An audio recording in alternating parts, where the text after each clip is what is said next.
Welcome to Extraterrestrial Reality. Today we have a very special guest with us here, Jeremy Meador. He is the expert on the Ely, Nevada crash, alleged UFO crash from 1953, as well as another incident that happened in the early 1960s. And we're going to talk about these crashes, among other things, today. And I want to thank Jeremy for coming on the show. The Ely, Nevada crash is not as well known as a lot of the other ones, like the Kingman or the Aztec or the Roswell, especially. But it is something that Jeremy has found a lot of information about, and it seems like apparently something did happen in Nevada back in 1953, as well as later on in the early 1960s. And we're going to talk about all of that today. Thank you very much for joining the show today, Jeremy. I really appreciate it. Thanks for having me, Jim. So I guess we're going to get right into it. We're going to talk about we're going to talk about what happened in 1953. Actually, you say it was January 16th, 1953. What is the story with the Ely UFO crash from that time?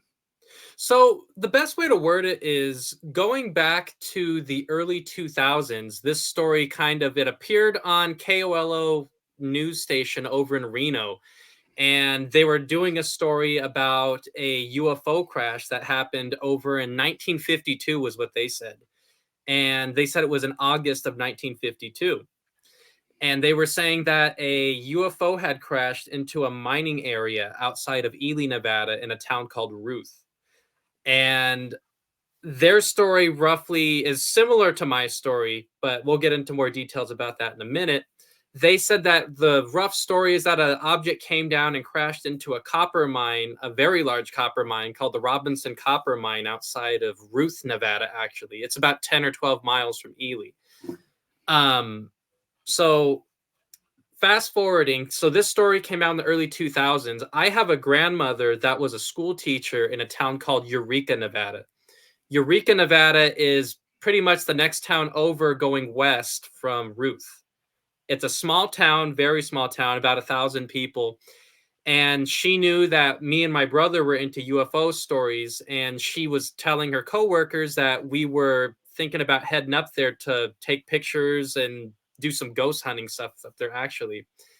And there was a man named Wally Cochise was his name. Wally was the school librarian at the school that she worked at.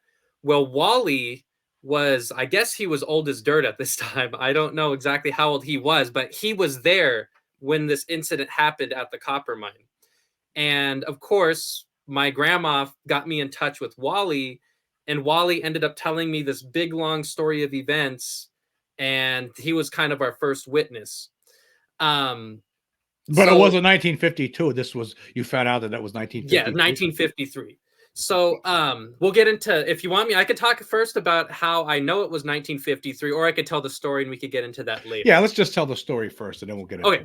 So the starting at the very beginning of the story, back in January 16th, 1953, there was a copper mine, like I said, it's still in operation, called the Robinson Copper Mine over in its southwest, I believe it is, or northwest. I'm getting kind of tongue-tied here. But anyways, it's I believe it's southwest of Ely.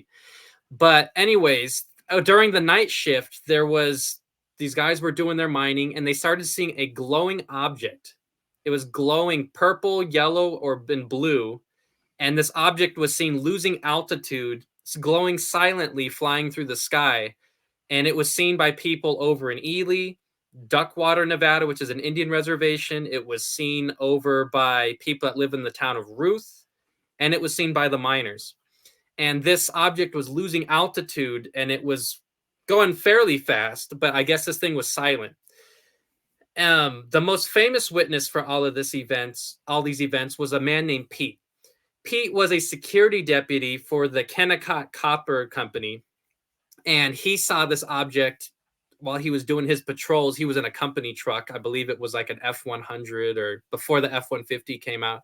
So he's in some kind of truck and he's doing his rounds. He saw this object come down and it crashed onto the other side of the mine, is the way that he worded it. I actually talked to his daughters, and Pete was deceased by the time I found this story, but so I talked to his daughters. According to them, Pete was doing his rounds. He saw the object come through the sky and it landed on the other side of the mine. he ended up getting to a high point in the mine, like a high ground. And when he got to the high ground, he saw that this object was sitting on a snowbank. So Pete drove his truck over to the snowbank. It's alleged that was over by the Keystone dump site. For your listeners that don't know what a mine dump site is, I actually found all this out doing this research. I found out way more about this mine than I ever wanted to know. But yeah, so a dump site is basically when you pit. I'm getting tongue tied. In an open pit mine, you use the dynamite to blow up this big hole in the ground. You dig the dirt out of the ground and you dump it in a big pile next to the mine. That's called a dump site. It's basically your waste material that you are kind of throwing away, for lack of better terms, to get to the stuff that you really want. So they have these gigantic dump sites all around the mine. It's one of the biggest copper mines in the country. So Pete drives over by the Keystone dump site somewhere, and he sees there's a cylindrical object sitting on this snowbank. It's not damaged at all. He said it was cylindrical, it was silver, it was glowing silently. There was no alien bodies, there was no flames, no fires, nothing. I mean, it's How big was it? They said that it was about the size of 2 or 3 cars combined, like SUVs is what I was told. So it wasn't huge, but it was big enough to be about the size of an airplane, I guess you could say, like a military airplane or something along those lines. I know people want to hear the story about alien bodies and explosions. Yeah, that's not this. It's still an interesting story though. So Pete pulls up. He sees this object sitting there. I guess he sits there for a few minutes wondering what's going on, and he's looking around. He says that it appears that the snow was almost melted around the object, like it was hot. Like whatever this object was, it was hot when he pulled up there, I guess. So Pete gets in his truck, drives back to the headquarters, the building where all the other security officers were, whatever you want to call it, and he picks up a guy named Vern. Vern, I did talk to. Vern says he got in the truck with Pete and they drove back to the area. I thought this was kind of funny. Vern actually said word for word, when he got out of the truck, him and Pete were looking at this object, and Vern said word for word, he said, "Why the hell did you bring me here? What am I supposed to do about this?" I guess they were good friends outside of work. So Vern and Pete kind of looked at the object for a few minutes, and then Vern said, "Well, we need to get more of our coworkers out here. Maybe one of them knows what this is." Because during this time, I guess the space was a big thing, and TV was talking about sci-fi was big, and they were talking about space travel and different type of supersonic jets and supersonic rockets and things with the military. So Vern said that they didn't know if it was one of these or if it was something else. So using Vern's advice, they go back to the building where the other security deputies were for the Kennecott Corporation, and they filled up a truck bed with about 10 or 12 guys, we were told. And these 10 or 12 guys returned to the site with Vern and with Pete. And this is where the story gets kind of weird. They were saying that this time when they pulled up, the object appeared like it was melting or dripping a molten ooze of some kind onto the ground. They said that this ooze was thick. It was almost like a jelly, or for something that people could get their minds around, almost like slime from like Nickelodeon. I mean, that's kind of a weird thing to compare it to, but like a slime or like a ooze. And in the middle of all of this, I guess word got out to whoever was running the mine that either a small airplane, a rocket, or some kind of military craft was laying on the snowbank over by the Keystone dump. This individual, I don't have the individual's name. I guess I should have asked Vern at the time, but they ended up calling the Ely Police Department. And like I said, Ely is about 10 or 12 miles away. And the Ely Police Department ended up contacting the Armory National Guard over in Ely. They ended up sending about 69, I believe, 69 individuals ended up coming out. And when they arrived, they ended up quarantining the area. They set up roadblocks outside the mine at the front and the back entrance of the mine. They ended up taking all the miners and they were moving them either to one side of the mine so they could figure out what was going on or what they saw.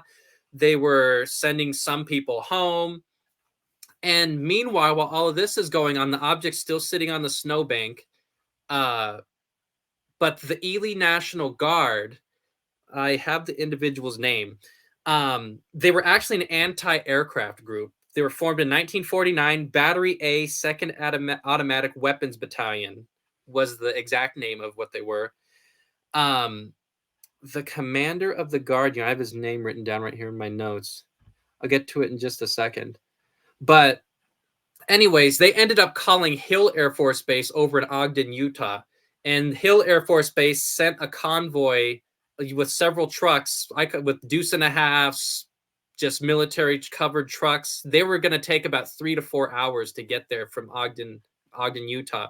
So they told this National Guard unit, this Automatic Weapons Battalion, to hold the area and to basically let no one in and let no one out and keep the individuals that saw the object on the site until they got there. So this was about 9 or 10 o'clock at night is when this object first hit the ground. So the people from Hill Air Force Base weren't going to get there until about 2, 3 in the morning. So while all this is going on, individuals from the towns of Ruth and Ely start kind of arriving at the entrance to the mine to figure out what was going on. And some of the guys that were sent home were telling their families that something was going on at the mine and that people were starting to show up wanting to know what exactly happened. The media was told that a small plane had crashed in the mine, and they were saying that it was nothing to worry about, nothing unusual, but they've had airplanes crash in the area before and they never had this kind of reaction. Because if you were to go to Ely, you would see that Ely's kind of built on the side of a mountain, and it kind of turns into flatlands the further out you go. But in this specific part, it's very rocky, very mountainous. And if you were going to crash land an airplane, a helicopter or something, you would want to crash on the mine property because it's the only area that's not full of trees and it's no boulders and things. That's kind of your safest bet if you're going to do a crash landing. But for some reason, to the civilians, they were saying that this was a weird reaction. I talked to several witnesses who saw the roadblock that the National Guard unit was set up. And what's weird about the National Guard unit in Ely at that time was it was set up of volunteers. They were kind of weekend warriors. They weren't full-time military guys. They had regular jobs during the day. This was kind of almost like a reserve. What we call it reserves nowadays. It was kind of like that. So a lot of these guys ended up spilling the story to different family members, or I talked to some of them. I got started with this in 2008. So a lot of these guys, well, not all of them, but a lot of them were still alive. They were very old, but some of them were still alive. There's a famous story. It was in a book, and they were saying, I'm trying to think what the book's called, Weird Nevada. It's written by Tim Crinlin. And I spoke with him, and he was saying that he spoke with individuals that were having a famous dinner party. This is another famous story. They're having a dinner party over in Ruth, and they saw the object fly overhead and crash into the mine. I talked to one individual. He was a Boy Scout at the time, so he was a little kid, and they were camping over on Ward Mountain. Ward Mountain is one of the tallest mountains in the area where they do recreation. They do hiking, you could do rock collecting. A lot of the locals go on Ward Mountain. And Ward Mountain, like I said, is tall enough to where you could look into the mine if you're in the right spots. He says that as camping is when they were Boy Scouts, they saw this glowing object coming from I believe he said it was from the north, and it crashed into the mine. So I'm just trying to give you a couple of the interesting stories here. So the National Guard unit holds the mine until the individuals get there from Ogden, Utah. When they get there, at this point in time, there's a big crowd over in the front of the mine, but the back entrance to the mine doesn't really have any people there. They come through the back entrance of the mine with all of their trucks and things. They load this object up onto the trucks. Meanwhile, they tell the National Guard unit to keep holding the perimeter at the entrance to the mine while they're getting this object ready. They load this object up and they drive out the back entrance to the mine at about 5 or 6 in the morning, we're told, is when they leave the back entrance to the mine. And we were told by the guys that drove the trucks that they brought it to a dirt runway south of Ely. And the only dirt runway, as far as I could see at that point in time, and that takes a few hours to get to, would have been basically Area 51 before it became what it is nowadays. And they put the object onto a waiting bomber and it flew it over to Ogden, Utah. And from Ogden, Utah, it went over to Wright-Patterson Air Force Base. And then that's when everyone kind of loses track of it until the 1990s. And I could get into that in just a minute. Yeah, before we do, I just want to talk about, okay, so this object, it looked like it was melting when at one point when some of the witnesses saw it, right? Yes. And then by the time, I'm assuming it must have cooled off. So it's unknown whether it just came down and landed or whether it crashed or was it like an impact or so what's your feeling on that? It almost sounds like it was gliding into the ground. Doesn't sound like it was going like 100 miles an hour and smashed into the ground and exploded or anything. And it doesn't sound like it kind of landed like peacefully. It's kind of not, it's kind of one of the two. Like, I can't really put my finger on it, because if it was going full speed and it smashed into the ground, you would think that it would explode or something like that. But whatever it was, they said it was fully intact. There was no wreckage anywhere from what the miners were saying. But, okay, but and no, there was never any discussion of bodies or anything like that with any of the witnesses. That never not came at up? this incident. Okay, and then so was they were able to put it on a singular truck, or was it multiple pieces, or was it just one piece? So it was in one big piece on the back of a truck, on one truck. They sent a whole bunch of trucks from, I believe it was about 15 or so that they sent from Ogden, Utah, but they thought they were going to need more than what they did. Looking at my notes, something I would like to mention, I did contact the original investigator. His name was Willard McIntyre. He had a UFO group named Marson at the time that he ran, and they had a magazine called the New Atlantean Journal. And he originally posted just a basic, your one couple sentences that you see on the internet, that he said that he was told there were 16 alien bodies. He put the date August 12th, 1952, I believe, is the date he put on there. I spoke with him before he died, and he was telling me that he came out to Ely in the 1970s, and most of the witnesses he talked to were on the Duckwater Indian Reservation. Most of the witnesses he saw and that he spoke with, they saw the convoy coming from the backside of the mine, driving down onto that dirt runway.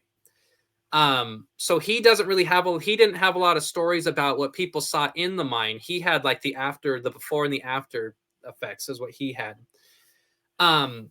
Something interesting. So Duckwater is a little ways off the main highway, but there's some farms sporadically spread throughout this area. One of the stories that he gave me, he says that there was a woman that was farming on the side of the road, or she had a house on the side of the road, and she got word that there was a bunch of commotion in the mine and that something weird was happening. So they were outside and they were kind of looking in the skies. They didn't know if something else was going to happen, or they didn't know that's what was going to happen. Something was going on big in the mine and they knew it. So this woman was out on the main road with her kids, and I guess she said her kids were playing in the road, and they saw this convoy coming. And according to Willard, he was saying that the convoy was tearing down this road. He said that they were going probably double what the speed limit was. He said they were going probably pushing the limits of those trucks. He said they were going probably 80, 90 miles an hour down this road. And he says that the guy that was in the front car, the woman clearly said that she saw that there was some kind of I would call it a gunner or a machine gunner of some kind. A man with a machine gun was on top of this car. And she said the guy was waving to get out of the road and that the truck was honking. And she said that she was under the impression that they weren't going to stop, that they were going to run this woman and her kids over if they didn't get out of the road. So this woman and her kids back off from the road, and they get a really good view of this convoy as it goes by. And I guess she said that there was about 3 trucks that passed with nothing on them. And then the object was covered up on a 4th truck. And she said that these cars were all armored and that they looked like they were ready, in her words, ready for battle, I guess. I didn't speak to the woman. I spoke to her kids. Her kids are still alive. I spoke to them. And they were saying that's when they told me there was a machine gunner, a guy with the machine gun on the top of the truck. And I guess she said that they drove off as far as you could see off into the distance, and they turned down a side road. I'm trying to think. I can't remember what the freeway name is. I'll think of it. But yeah, anyway, so she says that they went until you could get out of sight and they kept driving down this road.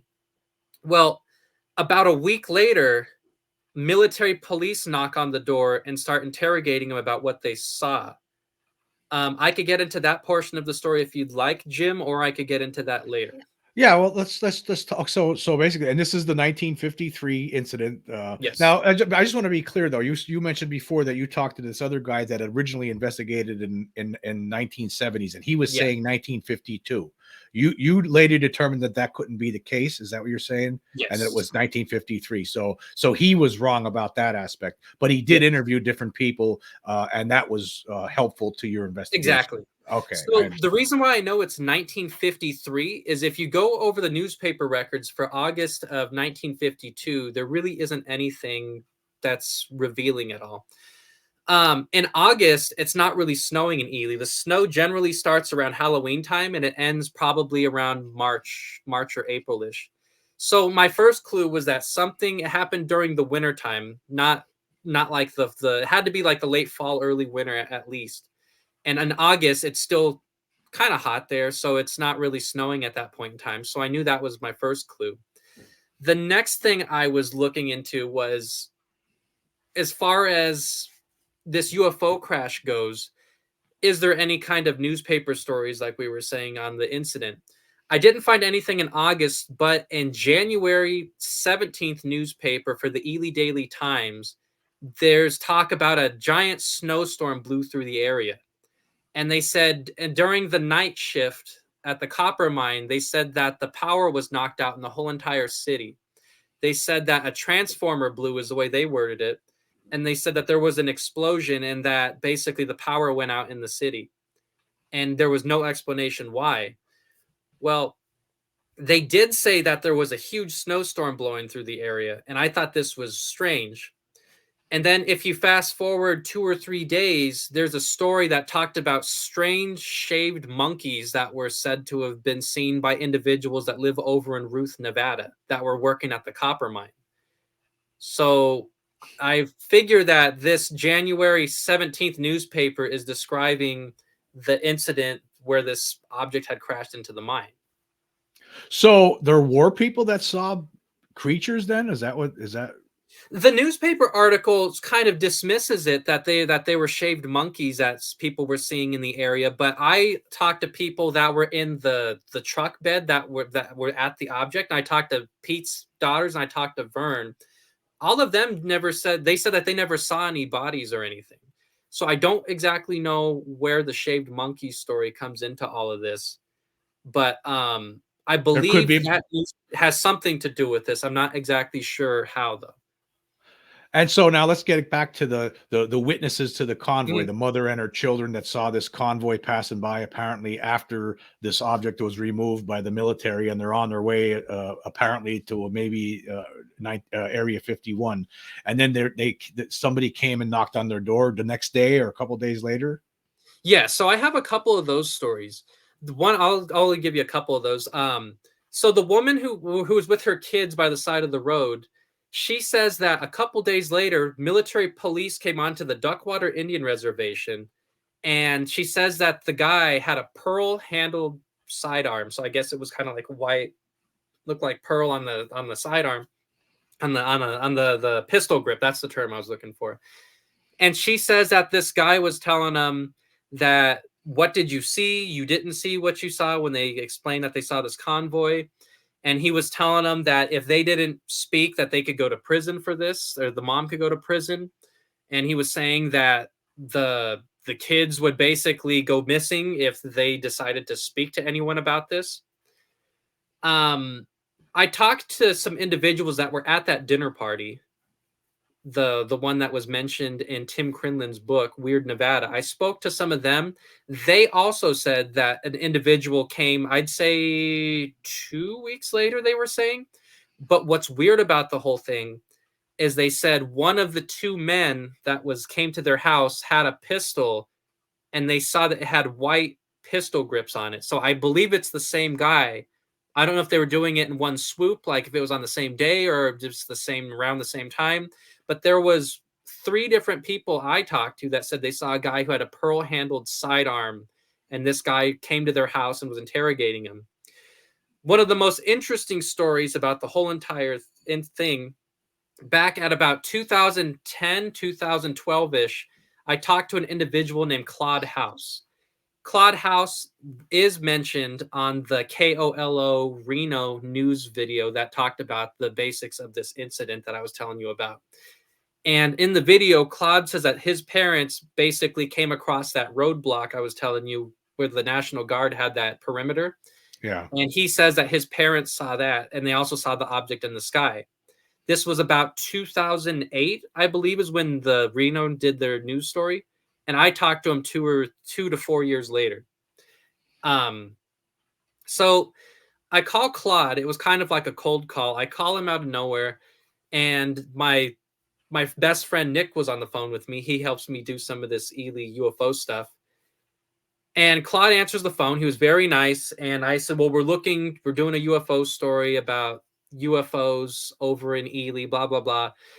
And the guy was very nice, and he was talking to us about UFOs and things. And once I got to the subject of your parents saw this roadblock, or they saw this perimeter, he's a grown man in his 60s at that time. He started crying.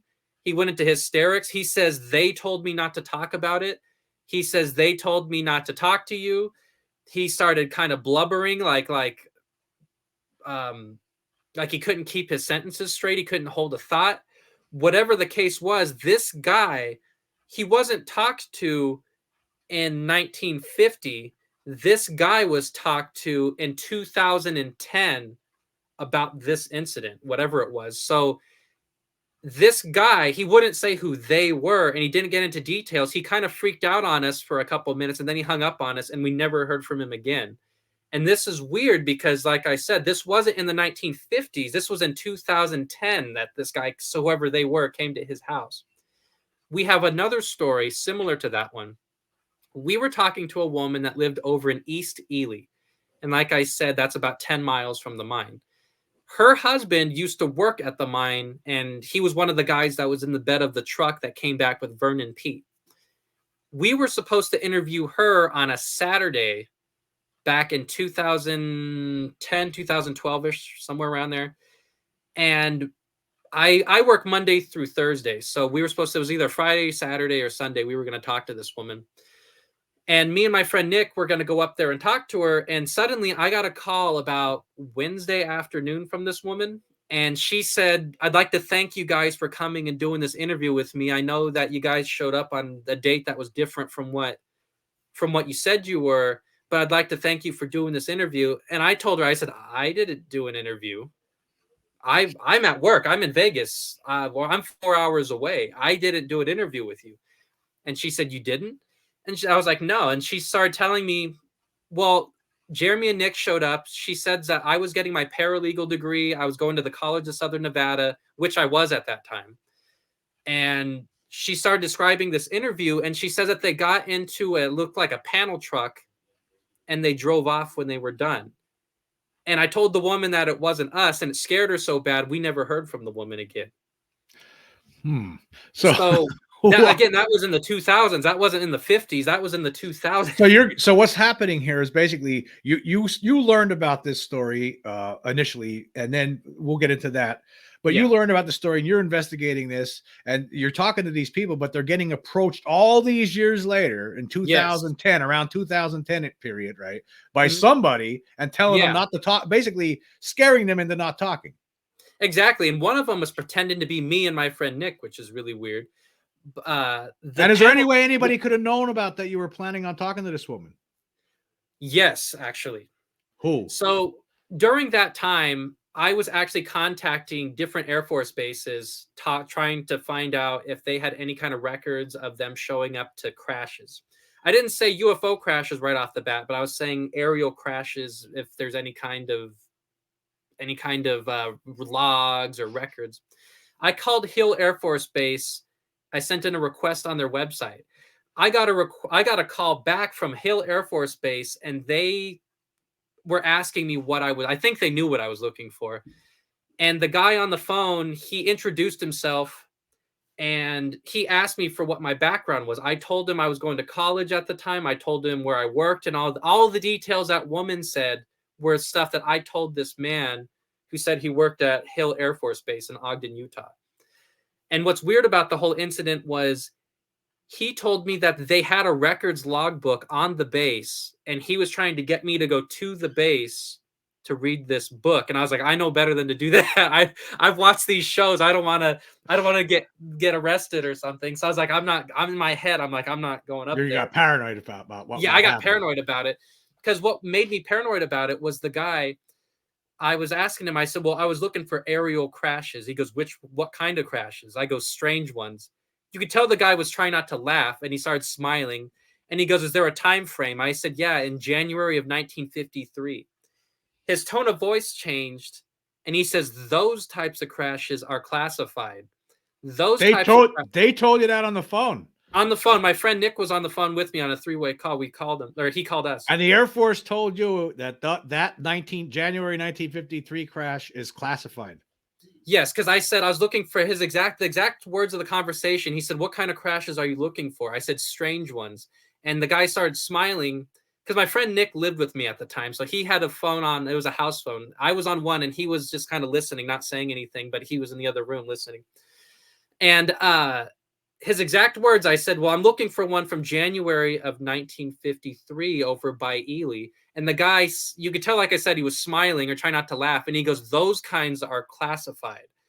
But if we had any records of it, you could go down and read this logbook on the base. And he was really trying to get me to go down to the base to read this logbook. And it kind of scared me, because I was like, oh, no, we're not doing this.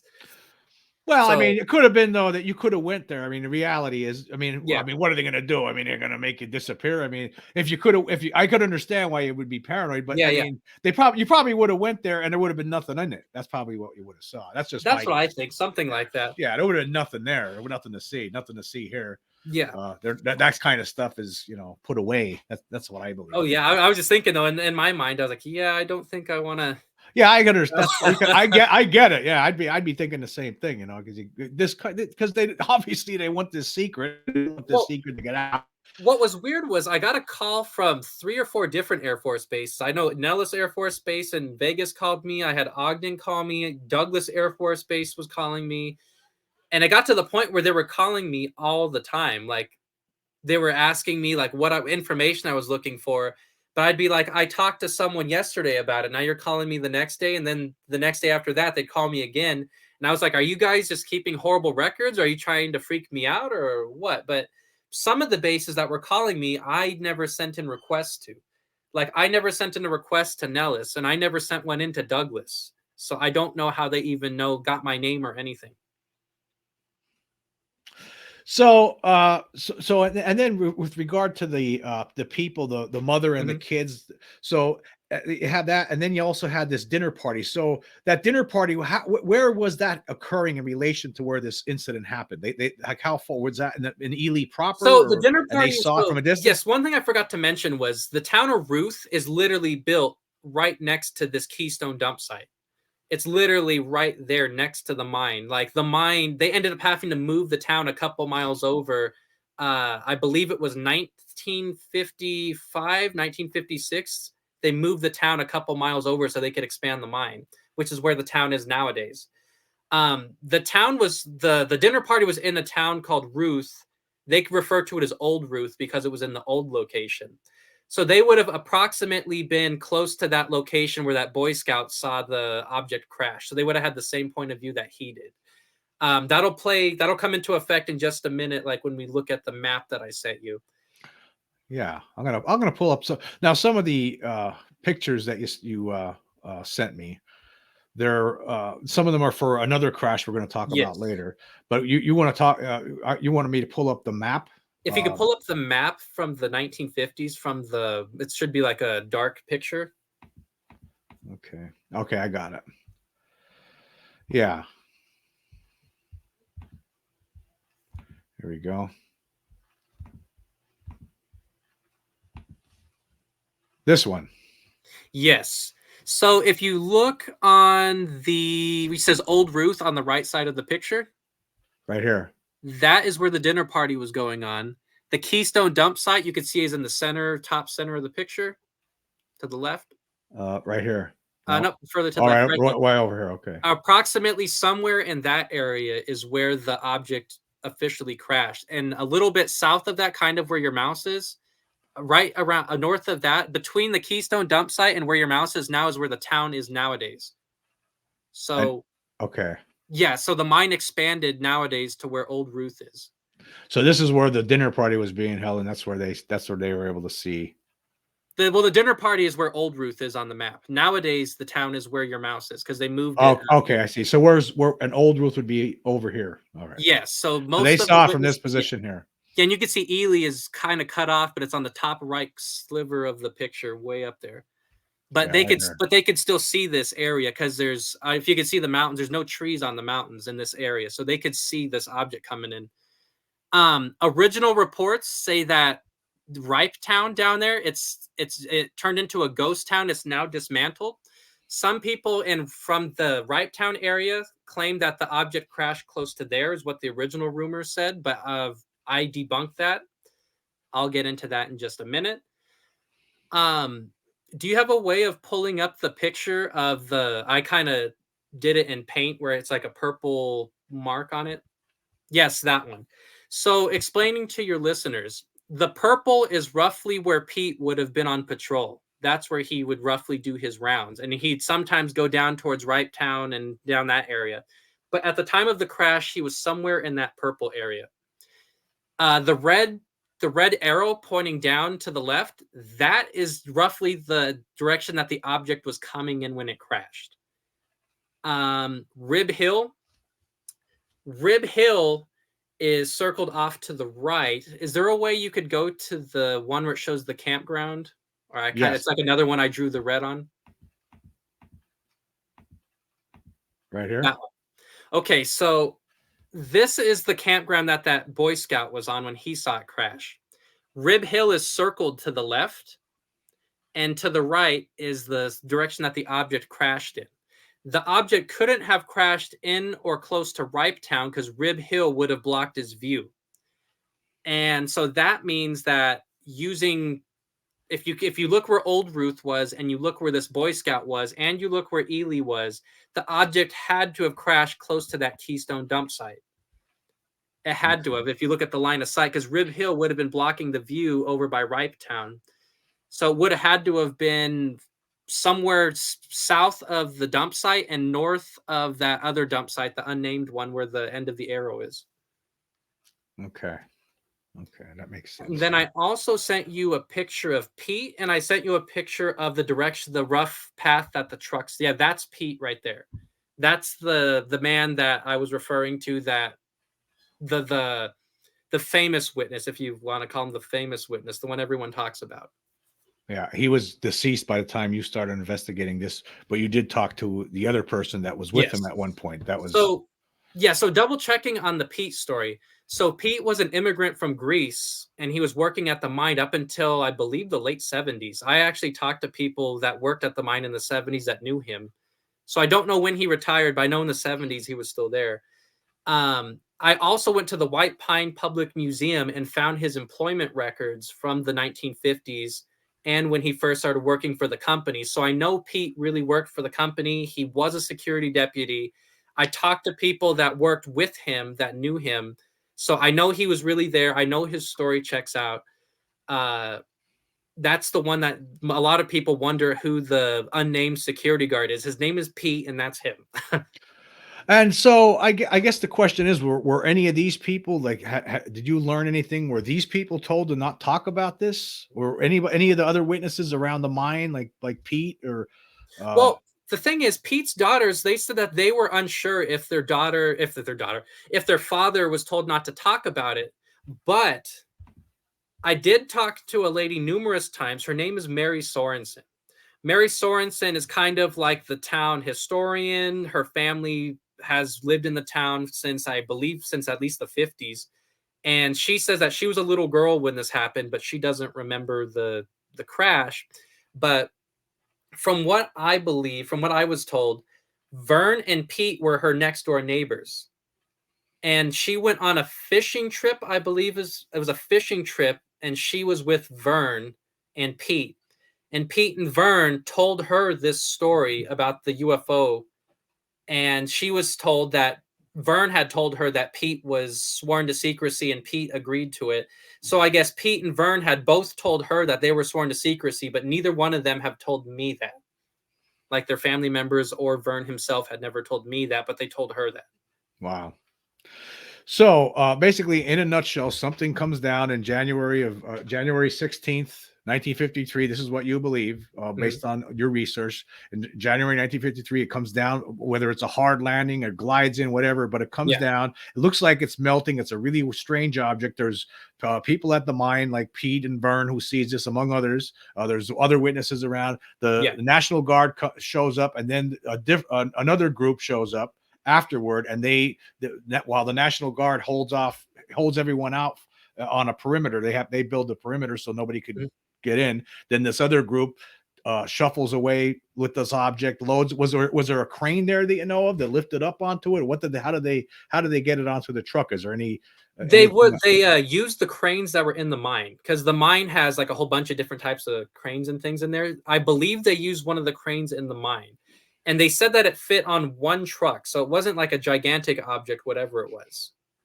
Okay. So then witnesses from that were attending a dinner party in Old Ruth, they witnessed this. A woman and her kids on a side of a road on the route that they were heading away on. They witnessed this. But then later on, they're approached by some people. The one guy seems to be the same person because he had a pearl-handled handgun and threatened them, basically, don't say anything or else. Just like in other stories that we hear with regards to crashes.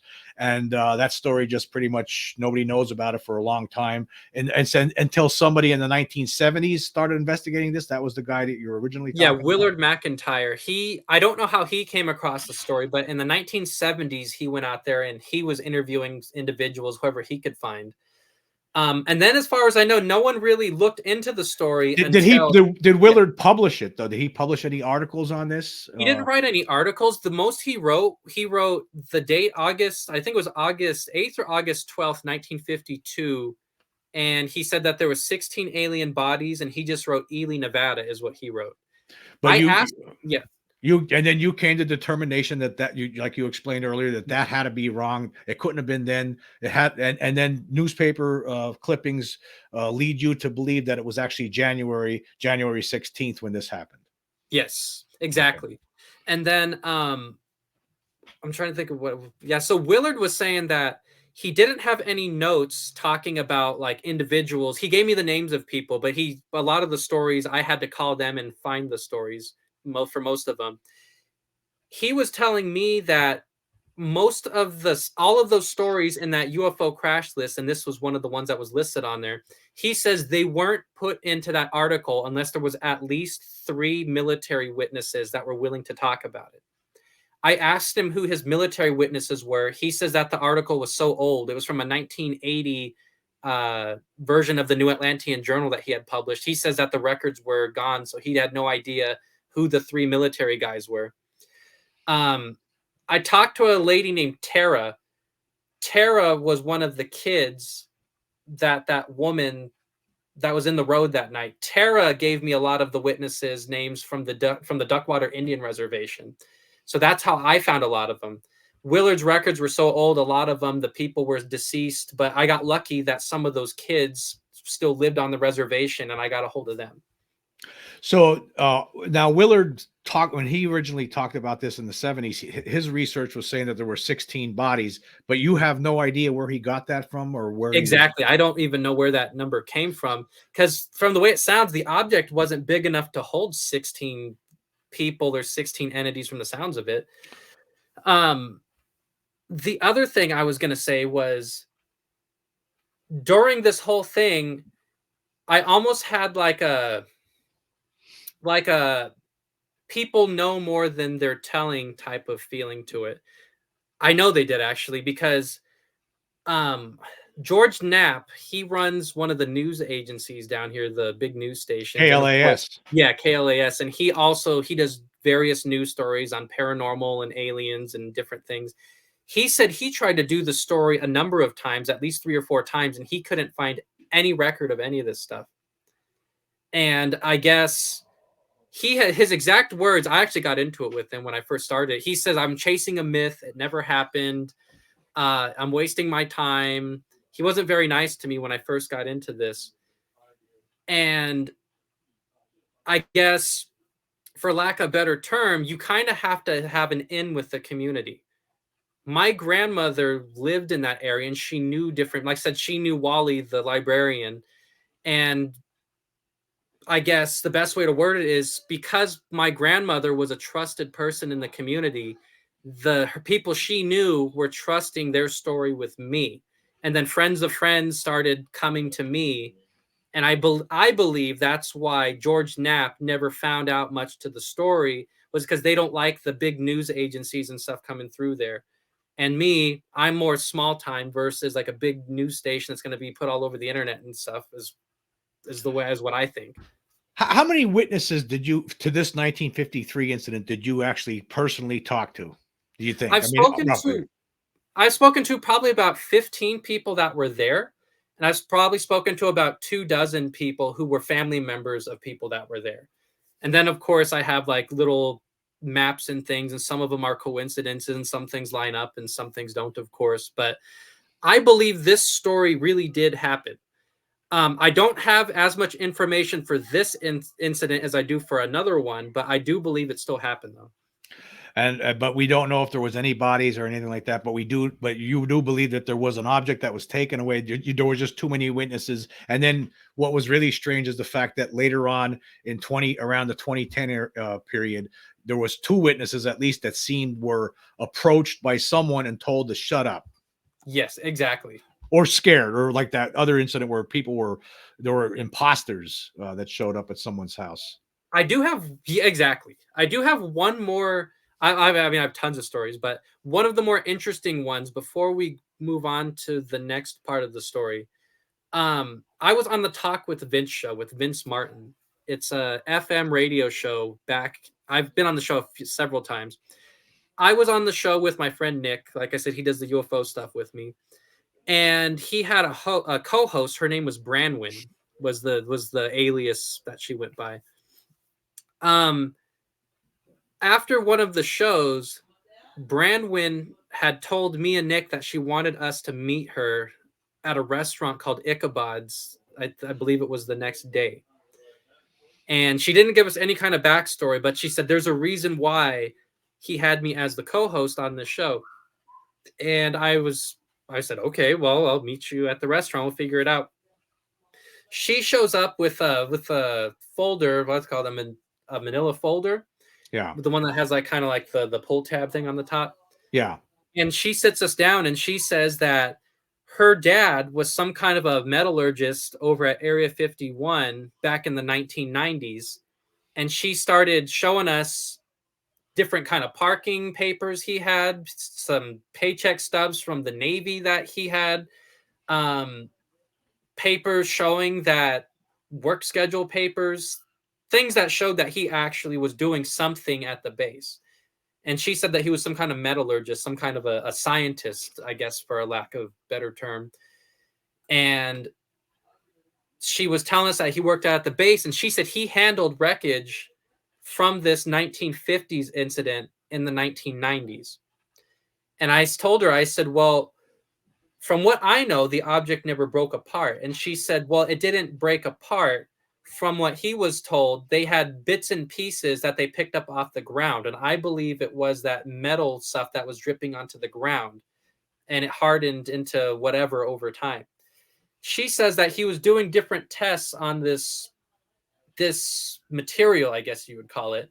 And he actually went forward around the time that this whole story was breaking loose about I can't remember his name. Bob Lazar. Around the time the Bob Lazar stuff was going out, he started talking to different people about what he was doing on the base, and I guess he did it up until about the mid to late 90s. And she says that one day he called her in hysterics saying that he was put into a hospital against his will and that someone was going to kill him. These men that were holding him in this against his will in this hospital, and they were going to kill him. And she says that at this point in time, he was still working on the base. And she says that she had no idea who these guys were, but this guy says that he was abducted from his house and he was being held in some hospital. And she says that she was living in Louisiana at the time. And I guess she says that she's told him, okay, well, sit tight. I don't know what's going on, but I'll get the first flight that I can out of Louisiana and come to Vegas. She says that when she got to Vegas, she went to the hospital, UMC, and she says when she got there, he was dead. And she says that what was weird about the whole thing is that no one that works there would give her straight stories on how he died. They said basically that he was in hysterics. He was screaming that someone was going to kill him, and that nurses and things weren't allowed to enter the room. And she says that after he died, they did an autopsy on his body and found out he had died from a type of lead poisoning, or like a metal in his blood type poisoning of some kind. And she says that to this day, they don't know what happened. The only thing they know is that he called them and said that someone was holding him against his will and that they were going to kill him. And she says it was right around the time that he was talking about all of this metal that he was working on. I guess he had kept his mouth shut about what he did on the base, and then he started openly talking about it. And he was told that this stuff that he was touching came from a UFO crash site from Ruth, Nevada. So I don't know if that really happened or not, but according to her and the paper she was showing us, the guy really apparently worked on the base at some point, and the story kind of meshes with this incident. So that he could have been working on the materials that were dripping off, like that's what I think. Molten style back in 1953, and Yes. then I guess what the implication is here is that he started telling people this, what he was doing, and I guess perhaps they found out about it, and they did something to him where he ends up dying of lead poisoning. So that's kind of the only mysterious death story I have relating to the incident. But I have that. There were people that came to my house talking about it, which I sent you pictures that we get into that later. We'll get into that later. Yeah. And then I have the 2 or 3 individuals who were contacted in the 2000s and told not to talk about it. And that's weird to me, is because when you hear about Roswell, you hear about people talking about the military coming and threatening them in the 40s, but you don't hear about them coming 50 years later to confront them about it. I actually have stories from at least 2 or 3 people, like I said, where they came forward in the 90s and the 2000s and told them not to talk about it, which is weird to me. Definitely weird. And that was with regard to the 1953 case. And then we're going to talk about something else that connects another case that happened in the early 60s, either 62 or 64. That's unclear. And this was Project High Range. Yes. So back in the 1950s, the U.S. government was testing supersonic airplanes. They were specifically they had the U-2 spy plane. They were trying to find a predecessor to it, so they invented a plane called the X-15 rocket plane. The X-15 rocket plane is roughly a plane that would be picked up by a B-52 bomber, and then once it got to a certain altitude, the bomber would drop this airplane, and then the jet engine would kick on, and it would fly into the lower atmosphere. And then once it started running out of gas, they could glide down to Earth and kind of land on a runway like a regular airplane would. Well, they built a flight corridor going from Edwards Air Force Base in Southern California. Going diagonally, it would fly up to Ogden, Utah. And going diagonally, it would go through Beatty, Nevada. They built a tracking station to track the airplane. They built one in Edwards Air Force Base. They built one on top of Kimberly Mountain in Ely. And then they built one in Ogden. And they were tracking this plane, like I said, flying, seeing how fast it could fly in different altitudes and things. Well, the specific tracking station we're worried about is the one on Kimberly Mountain. Kimberly Mountain is the tallest mountain in that general area. It overlooks Copper Flats, which is where that object crashed in 1953, and it overlooks the valleys outside of Ely.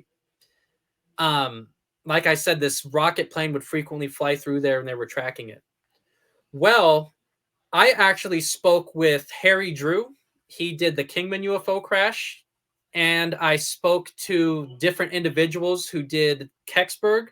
I spoke with individuals who did Scott and Suzanne Ramsey. They did the Aztec UFO crash. Yep. Yeah, I talked to Stanton Friedman, and they swore that these radar towers, the same ones that were tracking the X-15 rocket plane, were the causes of several other UFO crashes. I guess in the 1940s, they had some of those outside in White Sands, right around the area that Roswell crashed. They had one on Radar Hill outside of Kingman where that object crashed. And Scott and Suzanne Ramsey, I guess they were saying that there's one in a documentary they did. I can't recall the location, but it's in that general area by Roswell or Aztec. They think that these radar towers had something to do with these objects crashing. I spoke with Harry Drew, like I said, in detail. He knew more about these than I did. And I know I was talking to you and you were saying that he died recently. According to Michael Schratt, that he had died recently. But I had spoken to him a few times about these radar towers. He says that they had about a 15-mile range, but they used a ton of electricity. They said it was giving cancer to the guys that were operating it. It was interfering with the wildlife, that they were finding dead deer and dead animals relating to this. It was giving cancer to the communities that were close to these radar towers. They had a 15-mile range. But he said you could get up to 45 miles out of them if you cranked up the electricity even higher on them. And like I said, so this was 1955. They started building this radar tower outside on Kimberly Mountain overlooking this UFO crash site. I think it's a coincidence that it's close to the site. But so they start building it. In 1959, it becomes operational. And shortly after this thing turns on, for lack of a better term, they start using this radar tower. A second object is reported to have crashed in the valley outside of Ely in 1962 or 1964, depending on who you talk to. In the summertime. Yes. I believe this radar tower had something to do with that. Because like I said, I spoke to at least 3 or 4 other UFO investigators, and they all said that they believe that these same towers were in the same general area where these other objects had crashed. So I don't have proof, 100% proof, but I believe it. That's your gut feeling on that. That's my gut feeling. And so let's talk about that now. The 1962 or 1964 crash. That's something that's also near Ely. Yes. So this is 2 crashes, and did this one involve? This one does involve bodies, I believe. This one does. This one's kind of the more exciting out of the 2 because I have a lot more information about this. So I was in the Ely Daily Times newspaper talking about the 1953 incident. They interviewed me, and at the end of the article, they put my contact information. Well, I used to work the graveyard shift over at the Suncoast Casino here in Las Vegas, and I had gotten off of work, and I had a ton of voicemails. Like people, you could tell when they put my information out there because I got a ton of voicemails. One of the voicemails was interesting because it was talking about an incident that had nothing to do with this 1953 crash. He says that he was a driver or a brakeman on a train that was running from Ely, Nevada, heading up to McGill, Nevada. So something I would like to tell your listeners is basically there's 3 towns that run the county. Ruth is the furthest south. Ruth is where they mine the copper ore in its raw form. There's a train station over in Ely, these trains would haul the copper ore out of this mine. And the station was based in Ely, and that's also where dispatch was. So these trains would run from Ruth, they drive through Ely, and they go to a town called McGill. McGill is to the far north, and McGill is where they had the smelter, where they would make it into usable product. And from McGill, they would drive it north up to Seattle, and they would ship it to Japan, and then they would do whatever they did in Japan with it. So this man was driving one of these trains. He was driving up towards McGill, and he was a brakeman on the train. He says they came around a bend in the tracks, and when he came around a bend in the tracks, that the tracks were completely destroyed up ahead. He says that they could see off in the distance. His exact words were they were thrown around like pretzels. He hit the brakes on the train, and by the time the train got to this point where the tracks were destroyed, it partially derailed. So there was, I guess you would call it an accident. So the train stops, part of it comes off the track. He says that they look off to their right, and he says there's an object. It looks like a shell of an object. Whatever it was, it had been on fire, and this thing exploded. He says this was at noon. They came across this object at noon. He says if you look off to your left, you picture this in your mind, there's like a farm field. He says the farm field had debris and strange wreckage. Exactly that. You can see where the railroad tracks are nowadays. That's overgrown. So the train was where those tracks were. He says off to your left, the object hit there and it had bounced, hit the tracks as it bounced, and then this thing kind of flipped end over end and smashed into a berm that was off onto your right. So I don't know if that's kind of confusing for your listeners, but no, it's interesting. Yeah, so there's the only way I can explain is down on the low ground, there's that farm field you're looking at. Up a little bit higher is the train tracks, and up a little bit higher than that is a berm. This is the berm where you can see on the far right side. There's a berm it's all overgrown. So I told you that there's a smelter over in McGill.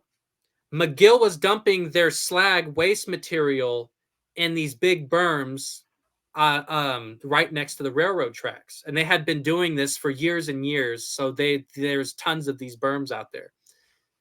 So this berm kind of marked the territory between the mining company's property.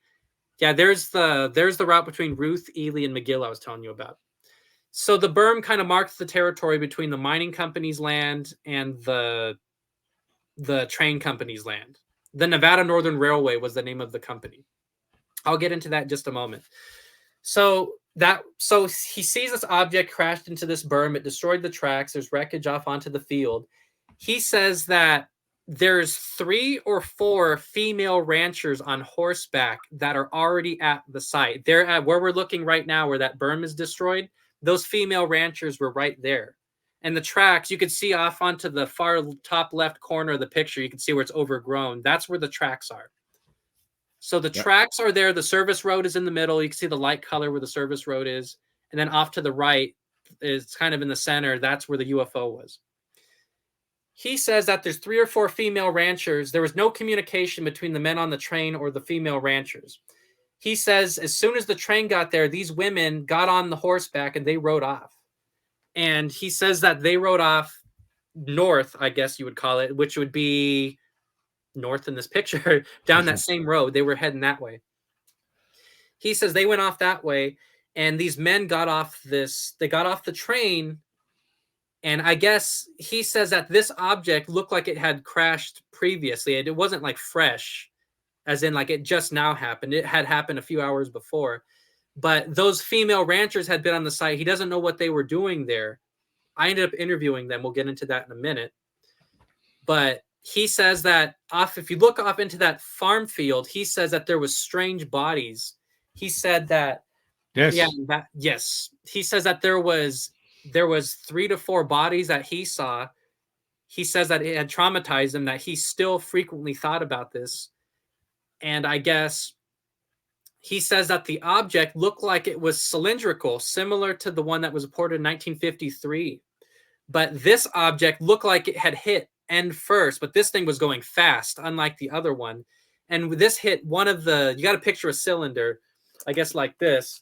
It hit end first, and it kind of hit and flipped end over end like that. I get you. As it was flying through the air. And as it was flying, it looked as if this got torn off and it was dumping things all around that field as it was flying, and it flung the occupants of the craft.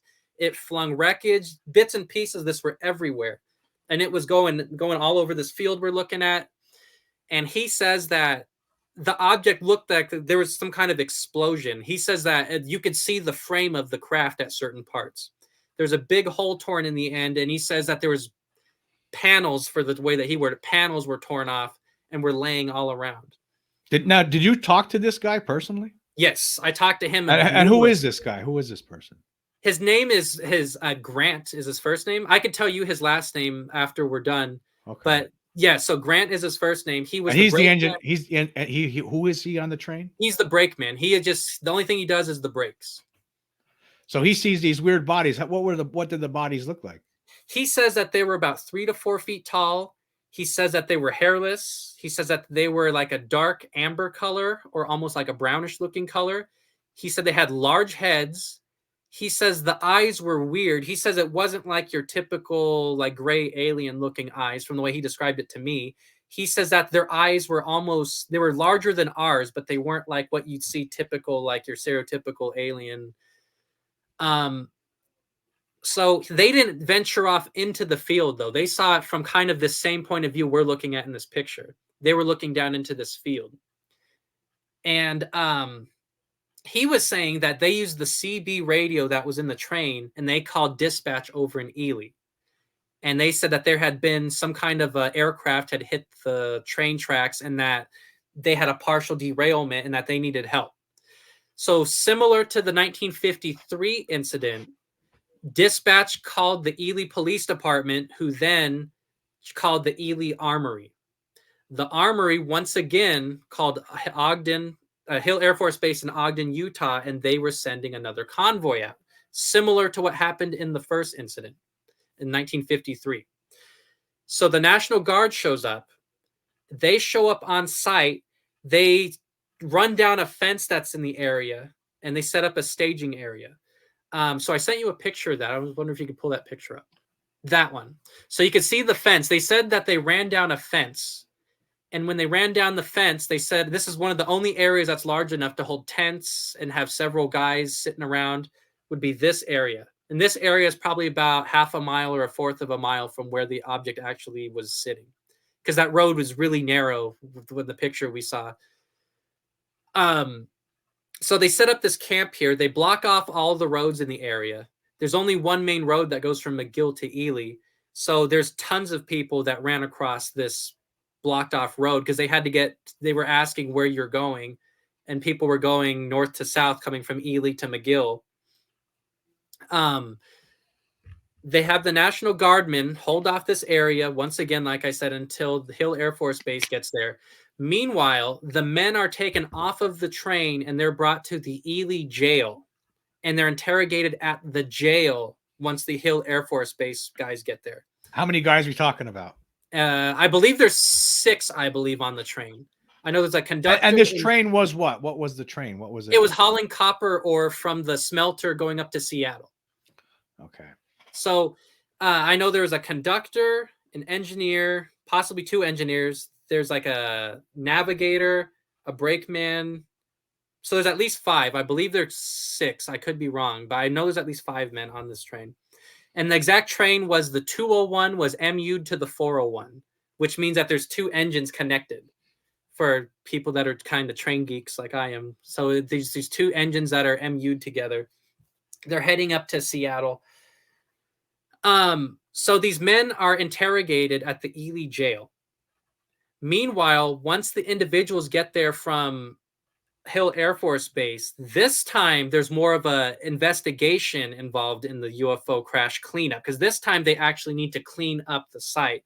Unlike the other one where there's not very much wreckage or no wreckage, from what I was told, this one has tons of wreckage, like I said, because there was a hole ripped in it and it flung stuff all over this field. Starting with some of the more interesting stories. So the men from Hill Air Force Base, they get there, they kind of relieve the guys, the National Guardsmen, so they go back to town. When they go back to town, the Air Force sends in 2 of their higher-ups. I'll have to give you one of their names in private because you'll think this is interesting. I'm trying to think of how to word this. I can't tell you the guy's name because it's really obvious who he is. and his family doesn't want him known. I could tell you after the show, but you'll think this is kind of interesting. Anyways, he gets there. He's leading the Ely National Guard. He actually got a look inside the craft when the guys from Hill Air, I keep getting that confused. Hill Air Force Base from Ogden get there. The two guys, the two leaders, the one that's leading the group from the Armory, the one that's leading the group from Hill Air Force Base, they go together to the craft, and they're kind of talking about what they know and what they don't know as they're trading off who's going to take over the site. He says they stepped inside of it, 1 or 2 steps inside of it. He says the object was upside down and they were standing on the roof. He said you could see little chairs. He says that it looked like it was just one big open room with some chairs inside of it. But what was weird about it, he says that it looked like you were standing on the desert floor. And he says the only thing was it looked like it was green and yellow, almost like modern day night vision when you were inside looking around. He says that it was green with yellow sparkles was his exact words. And I was thinking about it. The only thing I could compare it to is like when you look at almost like some of the ghost hunting shows or like the Bigfoot shows or even like military shows where you could see the green night vision when sometimes things appear in yellow. Yeah. So he says they were in there and they were only in there for what they thought were a few minutes. He says when they stepped out, they had been in there for about 45 minutes or an hour, almost as if time inside was slower than it was outside, if that makes sense. So how much time? So they went in there. To them, it seemed like how long? He said to them it was only like 10 minutes or something. They were talking. When they stepped out, he said that it had been about an hour, almost as if time was moving slower in there than it was outside for some reason. I don't have an explanation for that, but I actually heard that from 3 different guys. So this object is laying on the side of the railroad tracks. And while the people are taking pictures and doing different things for the military where this craft is, I guess they sent some men down onto that farm field that it's in that other picture. And the men that are in the farm field are kind of picking up pieces of things. They're looking around. They report the alien bodies from up close. They start talking about some of the things that they saw.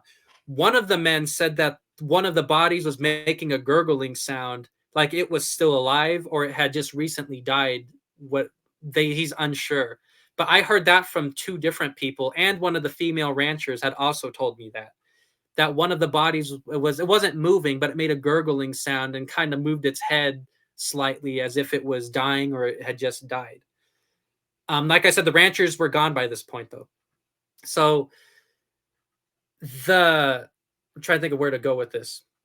So I told you the train partially derailed. The military showed up. The military has control of the site. They had to call a wrecking crane from that Ely railroad station with the Nevada Northern Railway to come and move this train out of the way so the military could move the object out of the way. So a wrecking crane, I didn't know what this was until I started looking into this. And this same exact wrecking crane is still on display at the museum. You could actually go look at this same wrecking crane.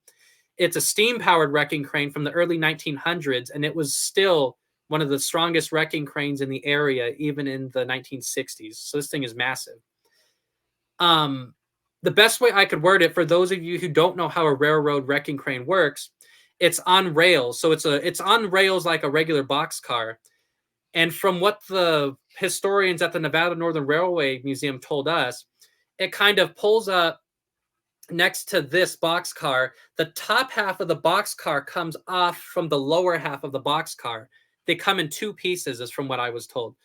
So it kind of picks it up, moves it behind where the wrecking crane was. The wrecking crane drives forward, picks up the next one, drops it behind it. It pulls forward.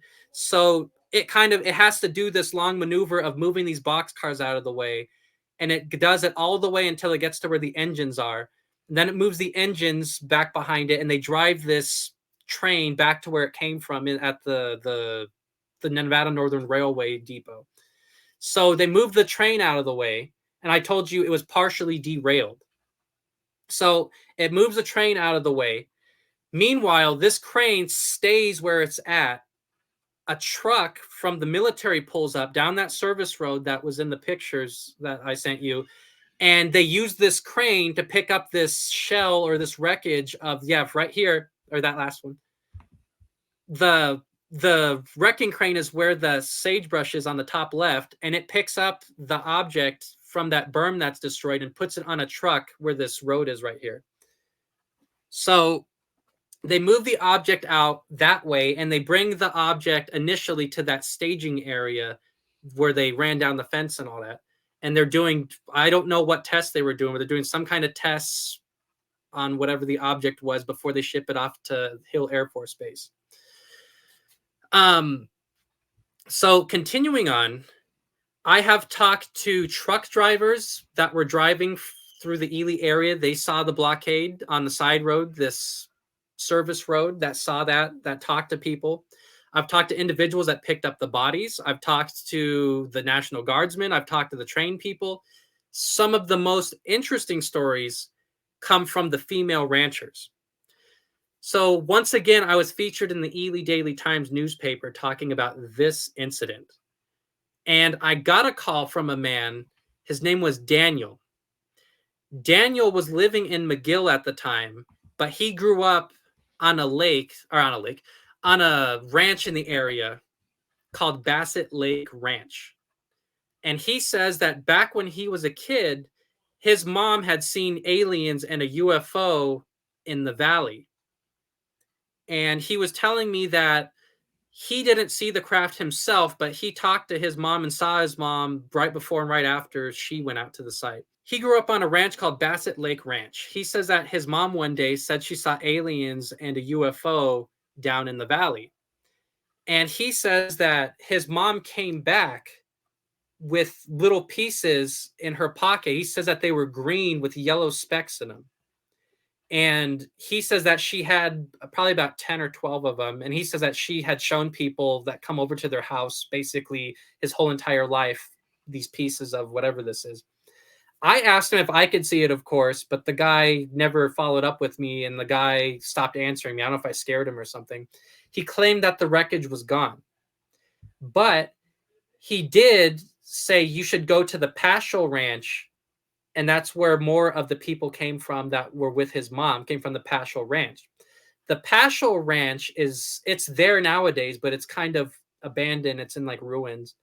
But if you go out to the Paschal Ranch, you could see that UFO, the alleged site from there. If you go to Bassett Lake Ranch, that's only 2 miles from where this happened. And if you were on horseback, you could get there fairly quickly.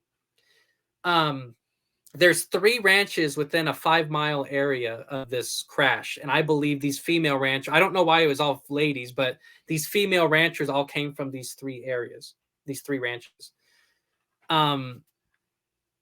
So the best way to word it, sorry, I'm looking at my, oh yeah. So this wrecking crane came out, I told you about. Right. We went to the archives, me, my brother, and our friend Nick. We went out to the archives at the Nevada Northern Railway Museum. They have a building. It's probably about this couple thousand square feet, but it has everything. They have conductor's logs. They have maps. They have employment records. Anything you could think of dealing with this railroad from the 1800s until now is in this building. We found a paper from 1962 that talks about that wrecking crane coming out to that spot at that mile marker and dealing with it's dealing with an accident of some kind, of a train partially derailing. I don't know if it's definitely this, but the clues match up to this, and I'll get into that. We found the site at about 2014. We were told that there's a specific mile marker to go look for. We found the mile marker, but the clues weren't adding up because the specific mile marker goes up to a town called Cherry Creek, which is like an hour and a half from Ely, which is really far from this area. And that's where past investigators have gone to look, is up by Cherry Creek. Well, they weren't finding this UFO crash site because the mile marker that the brakeman told me it starts mile marker or mile number 0 is the mine over in Ruth.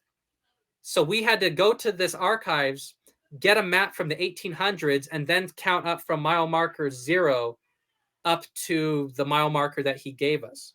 And that mile marker leads you right up to that area where that berm is, where it's destroyed.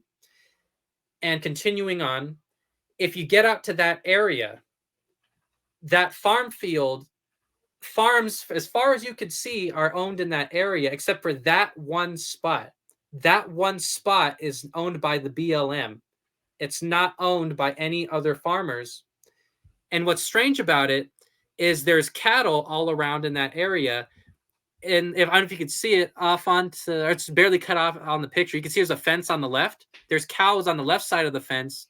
There's cows on the north side of the fence and the east side of the fence. But why are there no cows or no farms? And that one spot specifically is fenced off, you know, it's weird. So more clues that this is the spot. When you're traveling down the service road, you'll notice that the soil is like a white color.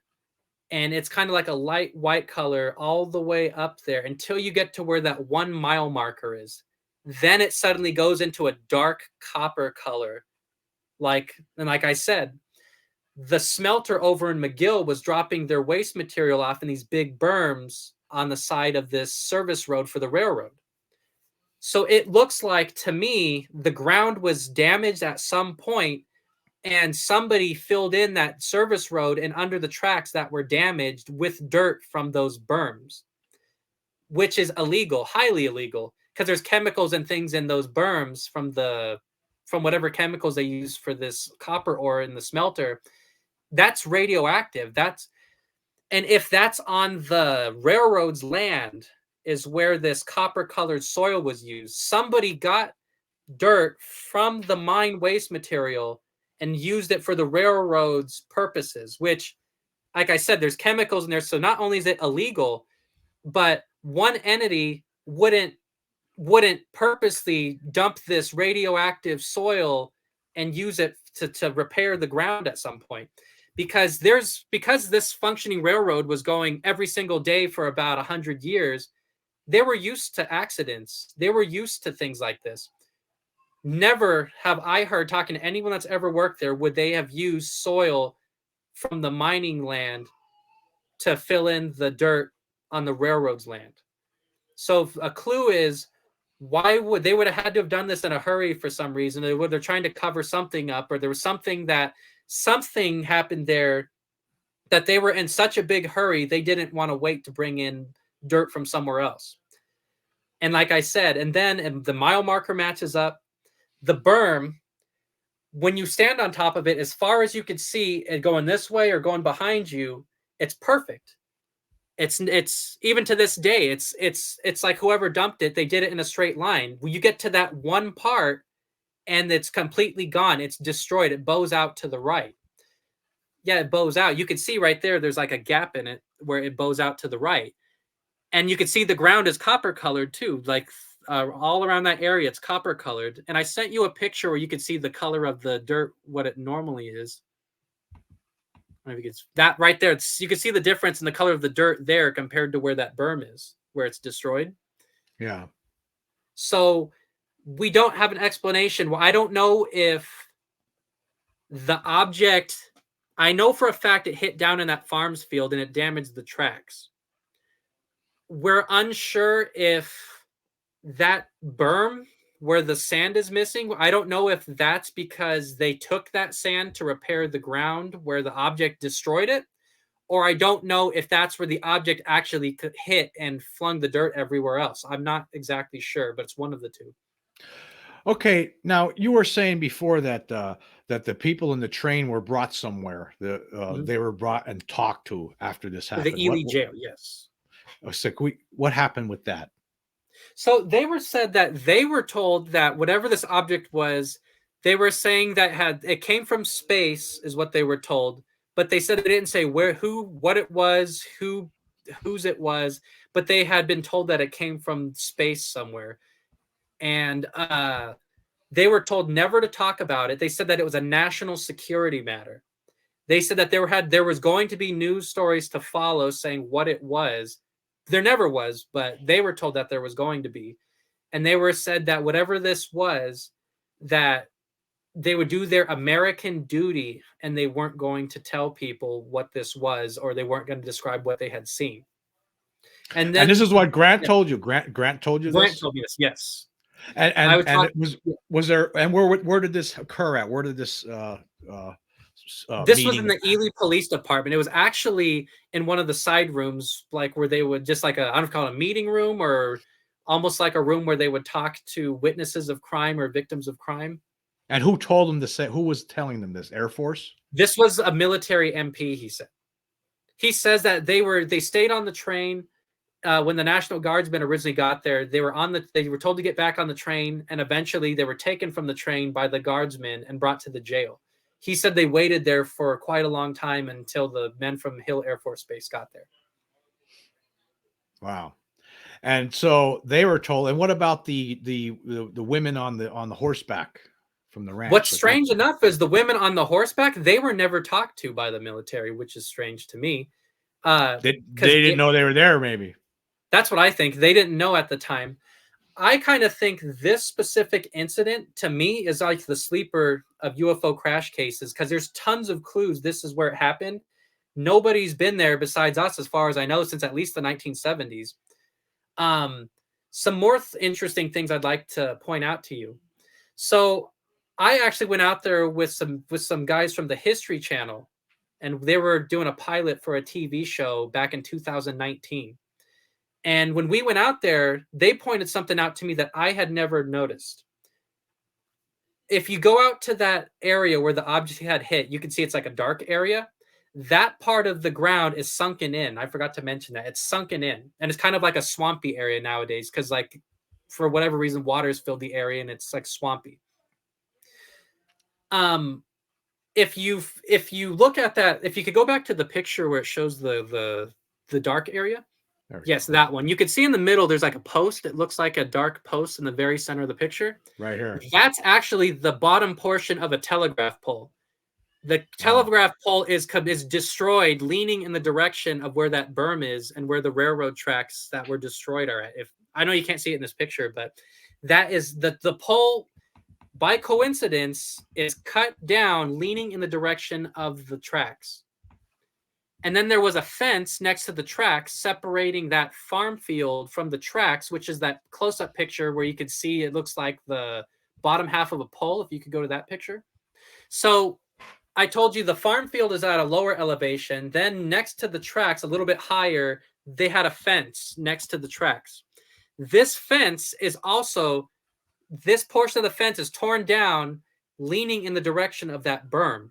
And when you're up close to this, it looks like the top of this fence post was melted, like it had some kind of heat had melted the top of this. So it's a weird coincidence that the mile marker matches up. The berm is right there. The sand is a different color. You have the telegraph pole. As far as you can see in either direction, they're still there to this day, except for in this area, there's one or two telegraph poles that are gone. The bottom half of the one is torn in half, facing in the same direction this fence post is leaning, which is they're all facing towards this berm. Whatever this object was hit where that dark area was. I believe it either hit the telegraph pole or it tore it down somehow, and then it hit the tracks and all that because it was going fast, whatever it was. Okay, now yeah. You said now you're of the belief that it's 62 or 64. Now the records from the railroad indicate 62, but what makes you think it could have been 64? The reason I think it might be 64 was Daniel told me that he was I guess he was in like 6th grade or 7th grade at the time, and he says that he was in 6th or 7th grade in 1964. He doesn't think it was 1962. But Grant, who was on the train, says it was 1962. Okay. And I do have records for saying that NICAP was in the area 1962 and 1964, like I said. So there was definitely UFO activity in the area at that time. But I don't know specifically which year, but I know it was one of the two. And Daniel's the son of one of the female ranchers. Okay. He was on Bassett Lake Ranch is where he lived. Okay. So, and now with regard, they were never contacted, and that's the end of the. How did you find out about this case? I did an interview for the 1953 case, and they put my contact information in the newspaper, and they said, if you have any information, to contact me. People started calling me and contact me about this incident, and it was completely different. It had no relation to the mine incident. For a while, I thought that maybe the mine incident never happened, that they were talking about this. But then I got a hold of Vern, and I got a hold of men that were there once I started piecing the story together, that there were two different incidences. I do believe the first one was just a freak accident, that this thing happened in that mine. But I do believe that that radar tower for Project High Range had something to do with this other object crashing, but I don't know how exactly. But I think it's too much of a coincidence that there's at least 3 other UFO crashes that happened close to this, where these radar towers were. This crash site, the one that had the train involved, that's within 20 miles of that Kimberly radar tracking station. So it's definitely within range to match what Harry Drew and Scott Ramsey were saying. Okay, now with regard to the bodies, that's all we know is right. We don't know how they were taken away, who took the. Nobody was witness to that. Have you ever found anyone that knows anything about the aftermath? I talked to guys that were surveying the field that saw the bodies, and they didn't touch them, but they saw them. They didn't pick them up themselves, or they didn't handle them, but they saw them, and they were like standing right next to them. But I don't know exactly who was the one that picked them up, or how they picked them up, or that kind of stuff. Like there's no like at this point of the of your investigation, you're never able to determine, what was the how did they get them out of there? How did or I guess the other question is this. Okay, so with the 53 case, you basically had over 20 different witnesses that you talked to, first and second hand witnesses. Now with this case, how many witnesses do you have to corroborate? I have about 30 or 40 from this one, so I have a lot 30 more. or 40? Yes, I have a lot more. A lot of my witnesses are National Guardsmen, though. I don't have a whole lot from the Hill Air Force Base individuals, but I have a whole bunch from the Air Force, or not Air Force, from the National Guards Armory in Ely. I talked to almost all of the ranchers, and I talked to almost everyone that was on the train. The last one that was on the train died 2 years ago, actually. I talked to him right before his death. I actually don't even really know the number of the unit that came from Hill Air Force Base to relieve the guardsmen. I do have the commander's name, but I don't know what unit they belong to, though. So you said 30 or 40 witnesses to this. Like, how many witnesses to the UFO itself, the crashed UFO? How many actually saw the crashed UFO, and how many people saw the bodies? How many would you say? I have about 10 that saw the bodies, and about 20 or 25, I'd say, that actually saw the object. Are a lot of these people still alive? The 60s incident, I'd say, out of the ones that I'd say roughly about a third of them are still live in the area and are still alive. A lot of them are now deceased, because a lot of the guys I talked to around 2008, 2010, for a lot of them, they started kind of dying off, I'd say around 2014, 2015-ish, because I kind of took a few years off between 2012 and 2014. And I know during that time frame, when I tried to recontact some of the guys, that a lot of them were gone. So a lot of them kind of started dying off around the 2010, 2015 time frame. And I now, you've talked about this a number of times on different podcasts and shows over the years. Your own there's some information on your website. Is there, like, how if somebody wanted to find out more about this, is there do you have plans for a full book on this at some point? Yeah, I've been meaning to do it. I had almost a full book written at one point, but then suddenly I got the 1953 story completely changed, because I ended up talking to different people that were still alive that I didn't know were alive. And that story completely changed. So I ended up throwing that out. Now I have to start all over. I am in the middle of writing a book, but the book, I'm kind of unsure if I wanted to only focus on these 2 incidents, or I have a couple snippets of a few other things that I don't know if I want to include those in a separate book, or if I kind of want to just do this. Well, I just want to say this. I think it's extremely important that you do get it out in a book, because you're the guy who's investigated this, and we need to have that out there. I think that we need to have this in paper where we can and read, and so we can read all the evidence that you've collected. The story the thing that confuses people about it is I got to give a lot of backstory to make it make sense, because you have to know that Ruth is where the mine is, that Ely's where the train station is, and McGill is where the smelter is.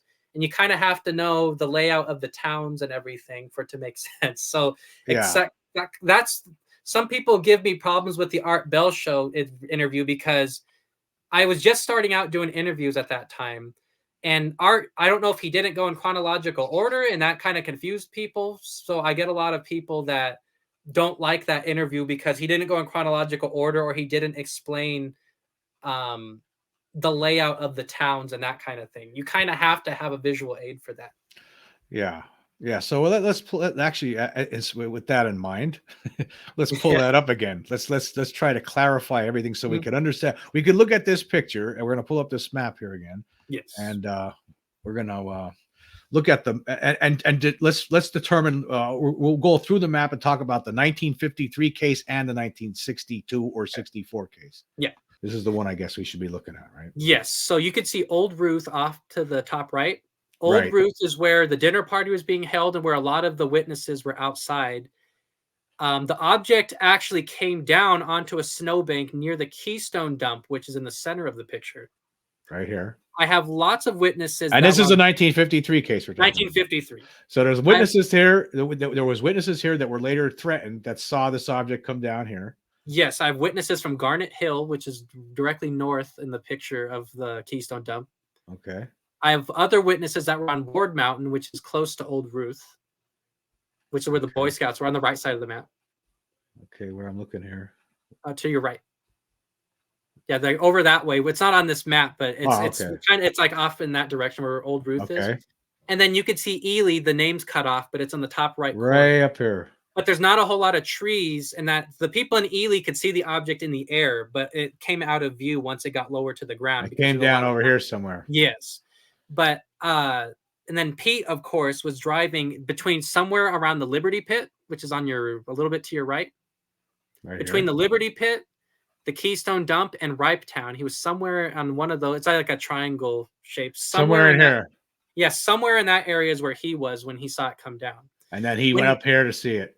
Yep. And then when they said he got to high ground to see the crash site, I believe it was that dump site north of Ripetown. Is northwest of where your mouse is. Okay. Like over here. That down right up above the name Ripetown. Oh, okay, right here. Like right where your mouse is right there. That dump. That's okay. Yeah, that's where I believe he was at when he got to the high ground, he said, to see the crash. I believe it was there somewhere. Okay.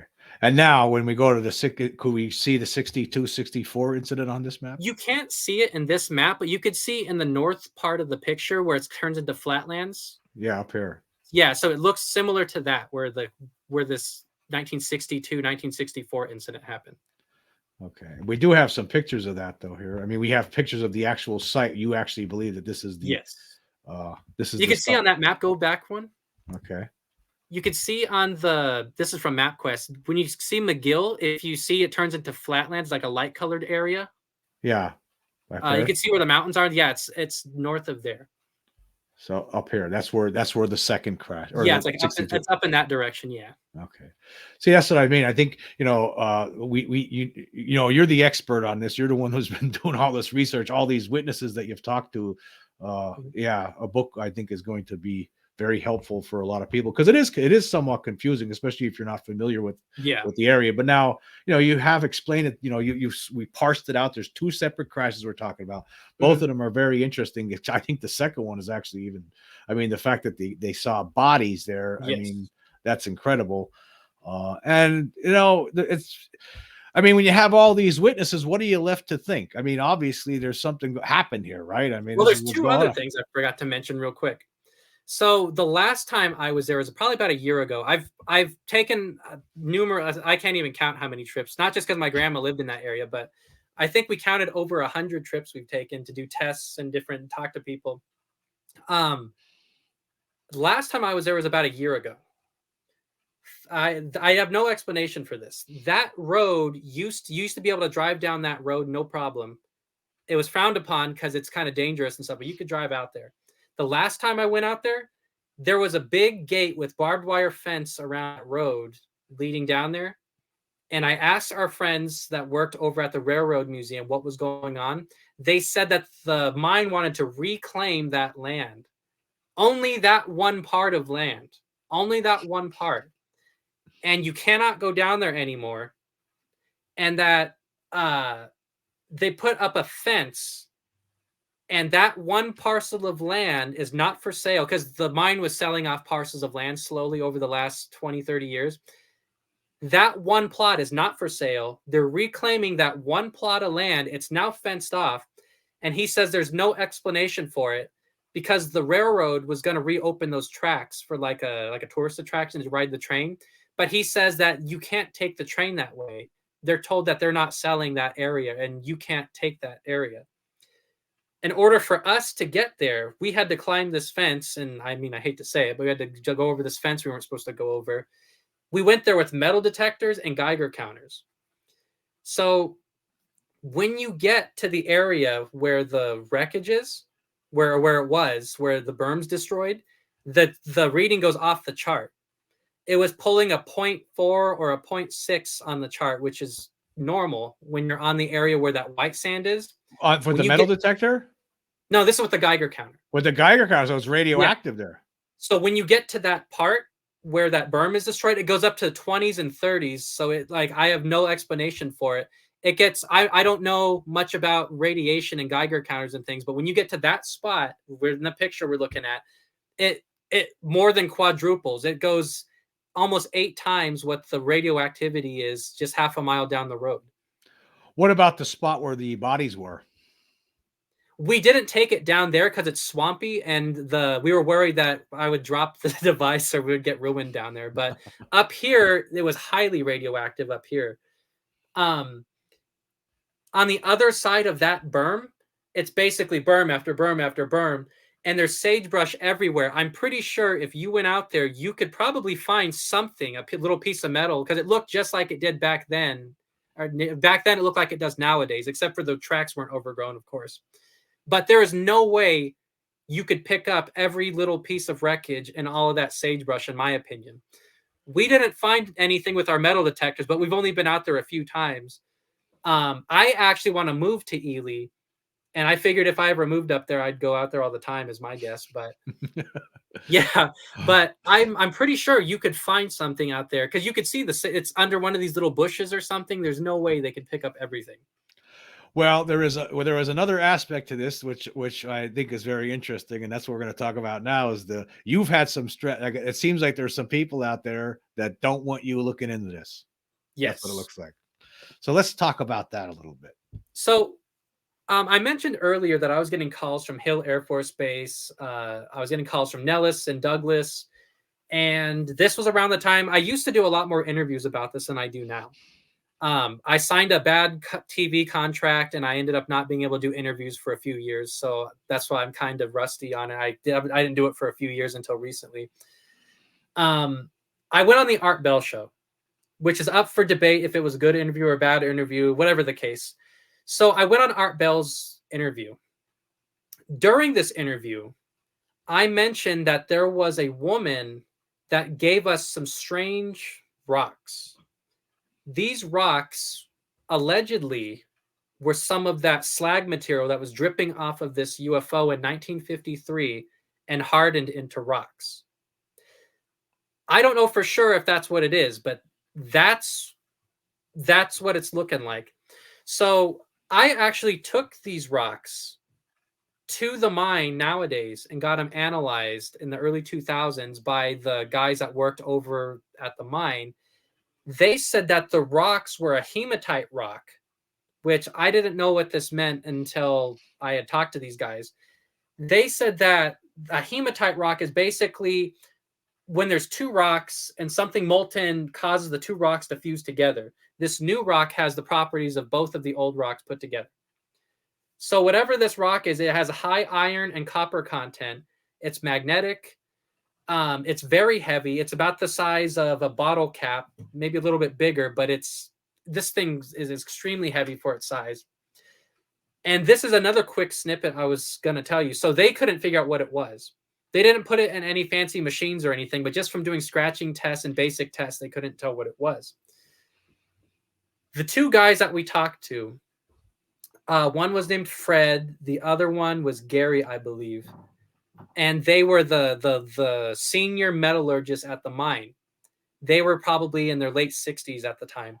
Both of them knew Pete when they just started out working in the 70s. He says that they both met Pete. So that's kind of cool. I guess they knew him. So anyways, I went on the Art Bell show. I was talking about these rocks. I had just got them looked at sometime around that time.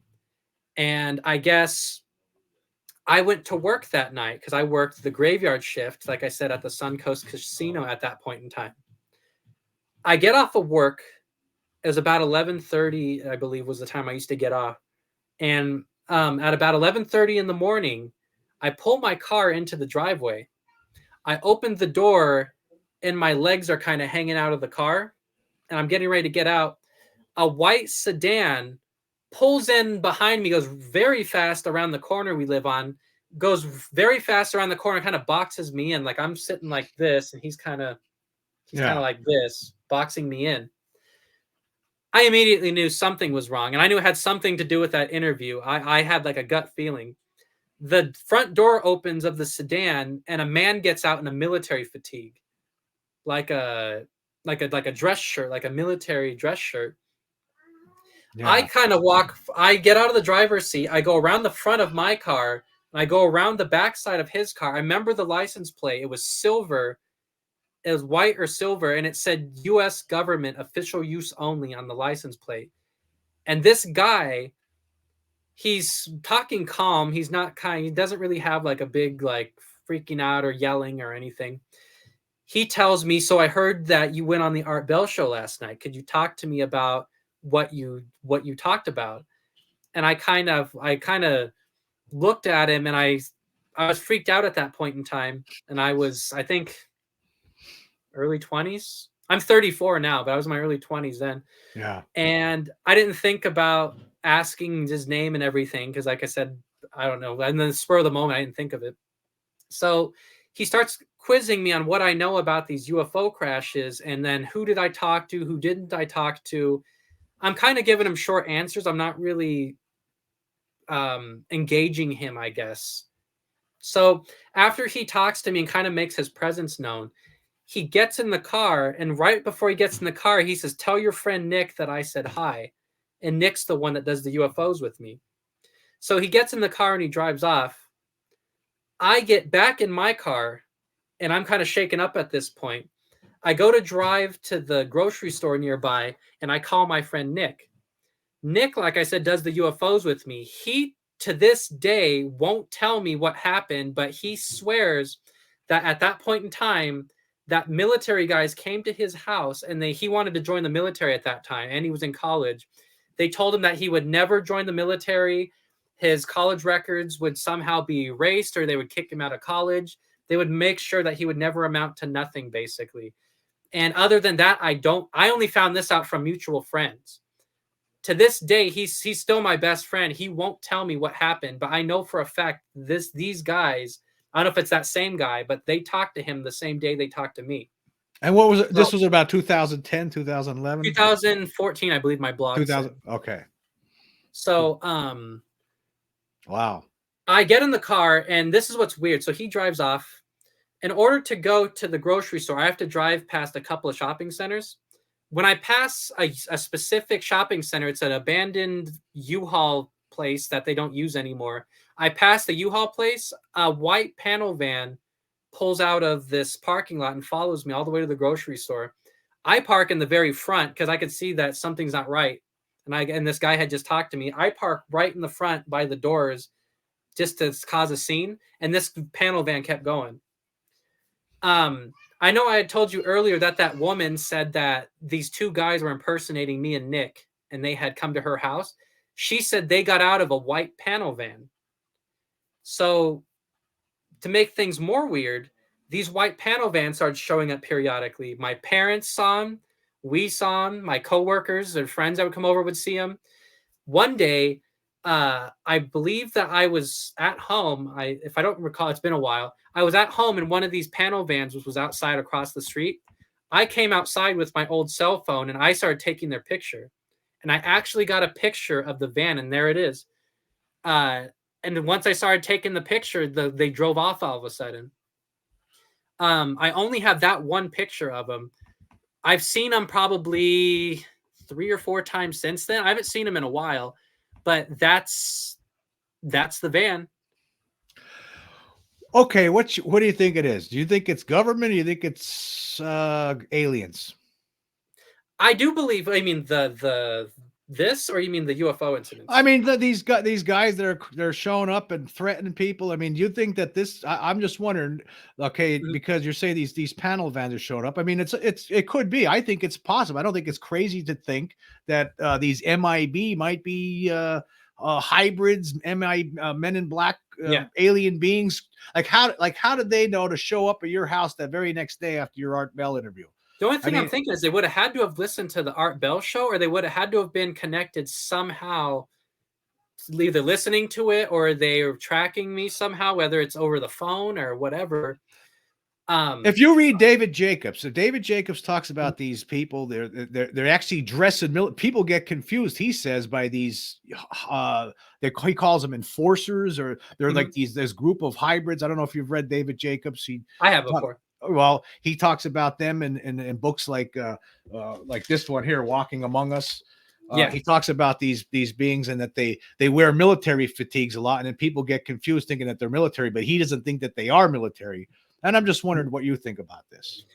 I didn't see anything super strange about him, but I only Well, saw you wouldn't know. You wouldn't be able to tell anything Yeah. about them. They would look just like people. So, but I thought it was just military police of some kind, or was some kind of. Actually, he didn't even introduce his rank or anything. Now that I think about it, he just kind of got out and started talking to me.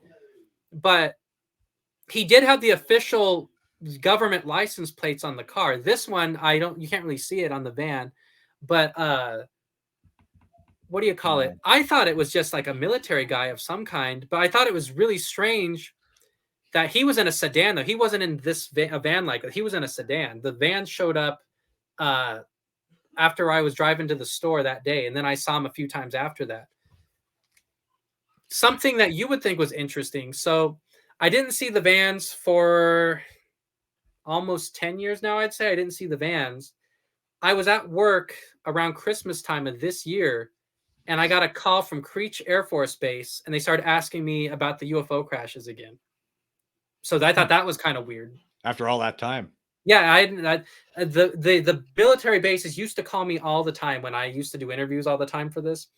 I had heard nothing since about around the time I took the picture of the van, and then out of nowhere, I got a call on my work phone, not even my cell phone, my work phone, from Creech Air Force Base, which is in Indian Springs, and they were asking about the 1960s and 1950s UFO incidents, which is bizarre. Yeah, that is strange. So where does this go next? I mean, you've been talking about this. You have a lot of witnesses. You've been talking about it over how many years now? Over 10 years, I'd say. Oh, actually, yeah, from 2010 till now, pretty much. So you've been studying this you've been researching it for 14 years. You've amassed a lot of different witnesses. You have the comments. A lot of them are passed on now, like you said, but you do have their comments. Where does this go from here? I mean, does this need to be looked at more seriously by researchers? The elite crashes. Actually, it's not just one crash we're talking about. We're talking about two separate things, two separate incidents. So it's actually, I want to write a book on it for sure. And I was also in the works of talking with different production companies about possibly doing a documentary, like a one-time documentary. The people that do The Curse of Oak Island at one point wanted to do a show where it was like a week-to-week thing where they're investigating different aspects of the 1960s crash. Not the 50s one, but the 60s ones. That's the one where I signed the bad contract, and I ended up, for whatever reason, we didn't end up doing a deal. But they wanted to do a series on it, I guess. I'm not really into a series as much as I'm into doing a one-time documentary and a book. I do think that I definitely have enough information to do a book. There's the only thing that's kind of holding me back at the moment. I don't have the crash site of the 1953 incident nailed down yet. I have it nailed down to 2 or 3 different areas. It's definitely one of those, But I'm wondering if I should find the site before I release the book, or if I should just release it and then just go back to it later if I find it, type of I thing. think I'm just throwing this out here. I mean, if you look at books written by people like Donald Schmidt and Thomas Carey Yeah. about the Roswell incident, that they'll re-release the book a few years Mhm. after every time and re-update it, because you could Mhm. always be, okay, I'm not sure about Yeah. this. This is where I think now, and then later on, and when you do find out for sure, you always. I would put it out there. That's just my opinion. That's what I was thinking, because the mine, you could see where Ripetown is nowadays is where the modern day processing plant is for the mine. So the old rumors said that the object crashed close to Ripetown. So everyone used to say that the crash site was on company land, and you can't go there, of course, if you don't work there, because it's on company land. I was told by 3 or 4 different people within the last year or two that it's actually not on company land, but you got to know the right combination of dirt roads to get there. So I'm actually trying to go to Ely next month with my brother and my friend Nick. We need to go to the Garnet Hill, the site of Old Ruth, as close as we could get to it. And we want to go to Ward Mountain and kind of see which areas you could see from all 3 points of view. And we were going to try to see if we could find any kind of new information on where the crash site might be. That's what we're going to do probably next month. We are wanting to rent ground penetrating radar, and we want to go out to that site where that berm is destroyed. That's another thing we're trying to do. But I'm not sure if you ever looked into it, but they're expensive. They're like $300 or $400 a day to rent one, or if you're going to buy one, they're like $25,000. So we're trying to figure that out too, because before we pay the money to rent it, we're trying to figure out like where would we, because you can't bring it in that swampy area, because I don't want to destroy their equipment, and because it's 25 grand. So Yeah, we're trying to figure out like what we're going to do with it. But I would like to find the crash site from the 50s thing, so we could take the ground penetrating radar to both places in one that big would swoop. that would be very helpful, of course. Yeah. That's what we're hoping to do. But like I said, we need to find the site first. But I definitely have enough information to write a book or do a documentary for sure, though. You definitely do. I mean, if with that number of witnesses, I mean, a lot of cases do not have anything close to that number of Yes. witnesses. I mean, for instance, the Kingman UFO incident doesn't come close to it. I mean, and it's very compelling, and a lot of Yeah. people everyone's talking about it again recently because of those text messages that came out from Christopher Yeah. Mellon. So this here, you have all this, you've amassed all of this information from different people. You have all these other strange things that go along with it, like the imposters that showed up. Mhm. I mean, you have a big story here. I mean, this is Oh, a yeah, for huge sure. story. It's a huge story. I mean, and I think it's something that needs. That's why I really wanted to have you on today, because I think that this is something that people need to think of. It's Well, not just yeah. Roswell or Aztec or this or that. What You about don't this hear one? about it all the time. No, you don't. And then what's weird to me, well, not really weird, but I ended up contacting the original investigator, so I got whatever he had. I talked to numerous people in the community that no one's ever talked to because they don't want to talk to big time media. Even George Knapp admits that I actually did a pretty good job. I thought that was kind of cool. Like a couple years ago, he was referring people to me, so that was kind of cool. Yeah. I try to focus on Nevada stuff specifically. Like I said, there's about 2 or 3 other things that I'm looking into. One of them I'll have to, I don't know if I'll have to send you the blog post I did, but I got into with Richard Doty not too long ago. But that's a whole nother conversation. But Yeah, well, I'm going to leave the links to your website Mhm. as well as some other pertinent videos that you shared with me before we talked today. I Mhm. will they're all going to be in the description for people to check out. Mhm. I think this is a case that's could be a diamond in the rough, and there's a lot more that Oh, for sure. could be mined out of this, and I can't wait to I love when you're talking about a book. I'm really looking forward to Oh, for reading sure. that Yeah. before. That's going to be great. Oh, But I yeah. want I to. was thinking it was pretty good. Yeah. I need to put visual aids in it for sure, though. Oh yeah, yeah. I mean, it could be complicated because you're talking about 2 different cases or different areas, and so yeah, and it's in a place where people just aren't really familiar with, of course. So yeah, it's going to be. I think it's but a book would definitely be helpful. But 'Cause I have that. There's in 2012 there was a glowing object that was on fire that came from the sky and crashed right outside of some neighborhoods in Reno. I was talking to people that were first responders to that. They built houses over the area now. There's that. In 2016, I actually got about 5 or 6 different messages from people on our Facebook actually saying that they saw an object crash into the mountains near Nellis Air Force Base. And I actually started talking to people for that. That to me sounds like a military vehicle of some kind. Richard Doty got into a big argument with me over this, and he was saying that he named a place called the Ritchie Mine and the Ruth Mine. He got it confused with the town of Ruth, and I tried to prove him wrong, and I actually found out there is a place called the Ruth Mine and the Ritchie Mine that are north over by Elko, Nevada, and there's a lot of evidence to support that something blew up and rained debris down there. There's another one of an object that was flying over Montello, Nevada, and crashed into the side of a mountain, and that was actually in Project Blue Book. So there's a bunch of little cases. I don't know which ones are which. Besides these two, I don't know exactly which ones are legit and which ones aren't. But I'm looking into all of that. I don't know if I want to make a book and include all that on top of this, or. Well, I mean, you could always mention them and say it's still unclear whether these are, there's enough information here whether these are real or not. You could always do that, but I think most certainly with the other two, where there's smoke, there's fire, and there's obviously definitely smoke here, and you have witnesses. So to me, it seems like these Ely cases are definitely there's something to them. There's some compelling information that you've brought forward, and I think. Well, I talked to Ryan Wood. Ryan Wood at one point wanted me to speak at the MUFON Symposium about the stuff that I just talked to you about. I haven't followed up with him and I talked to him about 6 months ago, but I haven't asked him again since then. But he wanted me to speak at the MUFON Symposium about this a couple different times. He's mentioned it, so I'll probably take him up on his offer, but I gotta kind of ask. I don't even know how to ask him again about it.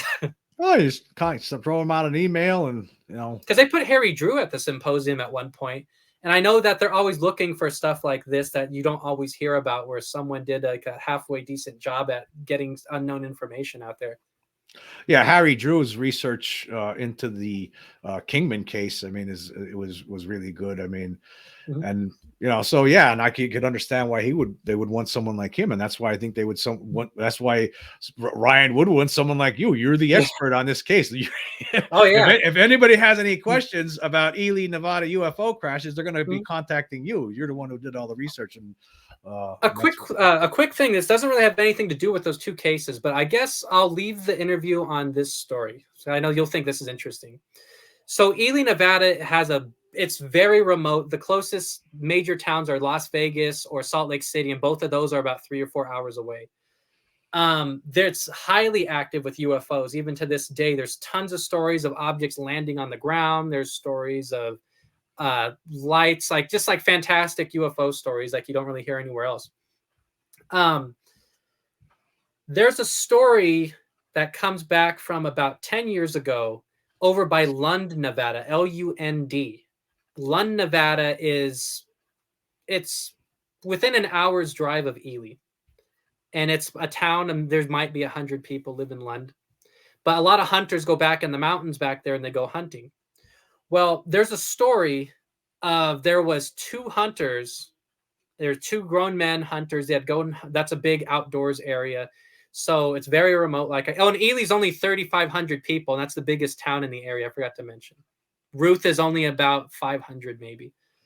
McGill, I believe it's 1,200. So, anyway, so these guys are out there. They're hunting. They see an object glowing, flying on the other side of the valley at treetop level. And the way that they had worded it was that it was off in the distance, almost as far as you could see, but it's pitch black at night because, like I said, there's no major towns and it's not a very visited tourist area. You can see this object in the trees. One of the guys got this bright idea. I don't know if this is a really bad idea, actually. He took his spotlight that they use for deer hunting and he shined it at the object. The way he worded it, as soon as the light hit the object, it was right in front of him. Like it went across that valley almost like as fast as you could blink. It was right in front of him. Wow. And he says that it shined a beam of light at their camp. Like it was doing something, like looking at them, or it shined a beam of light. He made it sound like the object didn't know that they were there until he did that. Then suddenly the object was right on top of them. They left their guns, they left their camp, they left everything. They jumped in this, I think it was an F-150, they were driving over 100 miles an hour on the. They were driving on these dirt roads. They get back to the paved road. They go over 100 miles an hour going back to Ely. They said the object was almost on top of them. They said it was behind them at one point. It'd be in front of them. It'd be above them. This object, they say, chased them all the way into Ely. They got to the White Pine County Sheriff's Department office, and he says that they ran inside the building, and these two grown men were crying and they were hysterics. They wouldn't even leave the police station till the daytime because they swore that the object would come back and get them. They were that scared. And the way the story goes was that I guess when they got close to Ely, the object flew away and never came back. But that's a famous story from the Ely area from within the last 10 years. I heard the story because I was on a radio station and with my brother and our friend Nick, and we were talking to witnesses of the UFO crash. And when we were talking to witnesses that saw this UFO incidents, different people were calling in, and one of those hunters called in and told his story. So wow, that's amazing. There's a lot of really cool stories. Yeah, I thought that was a crazy story. Yeah, that's awesome. That's great. Yeah, there's a lot. Well, of course, there's Nevada seems like it's a hot spot altogether. I mean, when you really think about it, I mean, there's so much stuff. I've been talking about the past month and a half about the Vegas aliens. I mean, there's proof on video now that shows it. So, I mean, you have that. You have all these other things. You have this Ely crash. You have that crash or this incident with these hunters, which is wild. I mean, it seems like they're interested in Nevada and for obvious reasons. Yeah. So. Well, I like northeastern Nevada, I think, is kind of like the sleeper area for UFOs because there's hardly anyone lives up there in general. Besides Ely and Elko, there's not really any towns up there. And we've been going up there for years. And like I said, we're mainly looking for stories of the 2 UFO crashes, but we start getting stories of other things, and now we're building like tons of these interesting. We could write a book probably on just the weird stories like the hunters and all that. But yeah, I mean, that's something that would definitely include. Most certainly, that's definitely one to include. Well, ladies and gentlemen, this has been Jeremy Meador, and I really appreciate you coming on the show today, Jeremy. This was very informative, and I really I hope more people start talking about these incidents, these 2 crashes. It seems like something was going on there for sure, and I want to say I really appreciate you coming on the show and spending all this time and informing us about all of this stuff. Oh, for sure. Thanks for having me. I'm sure I'll come back again.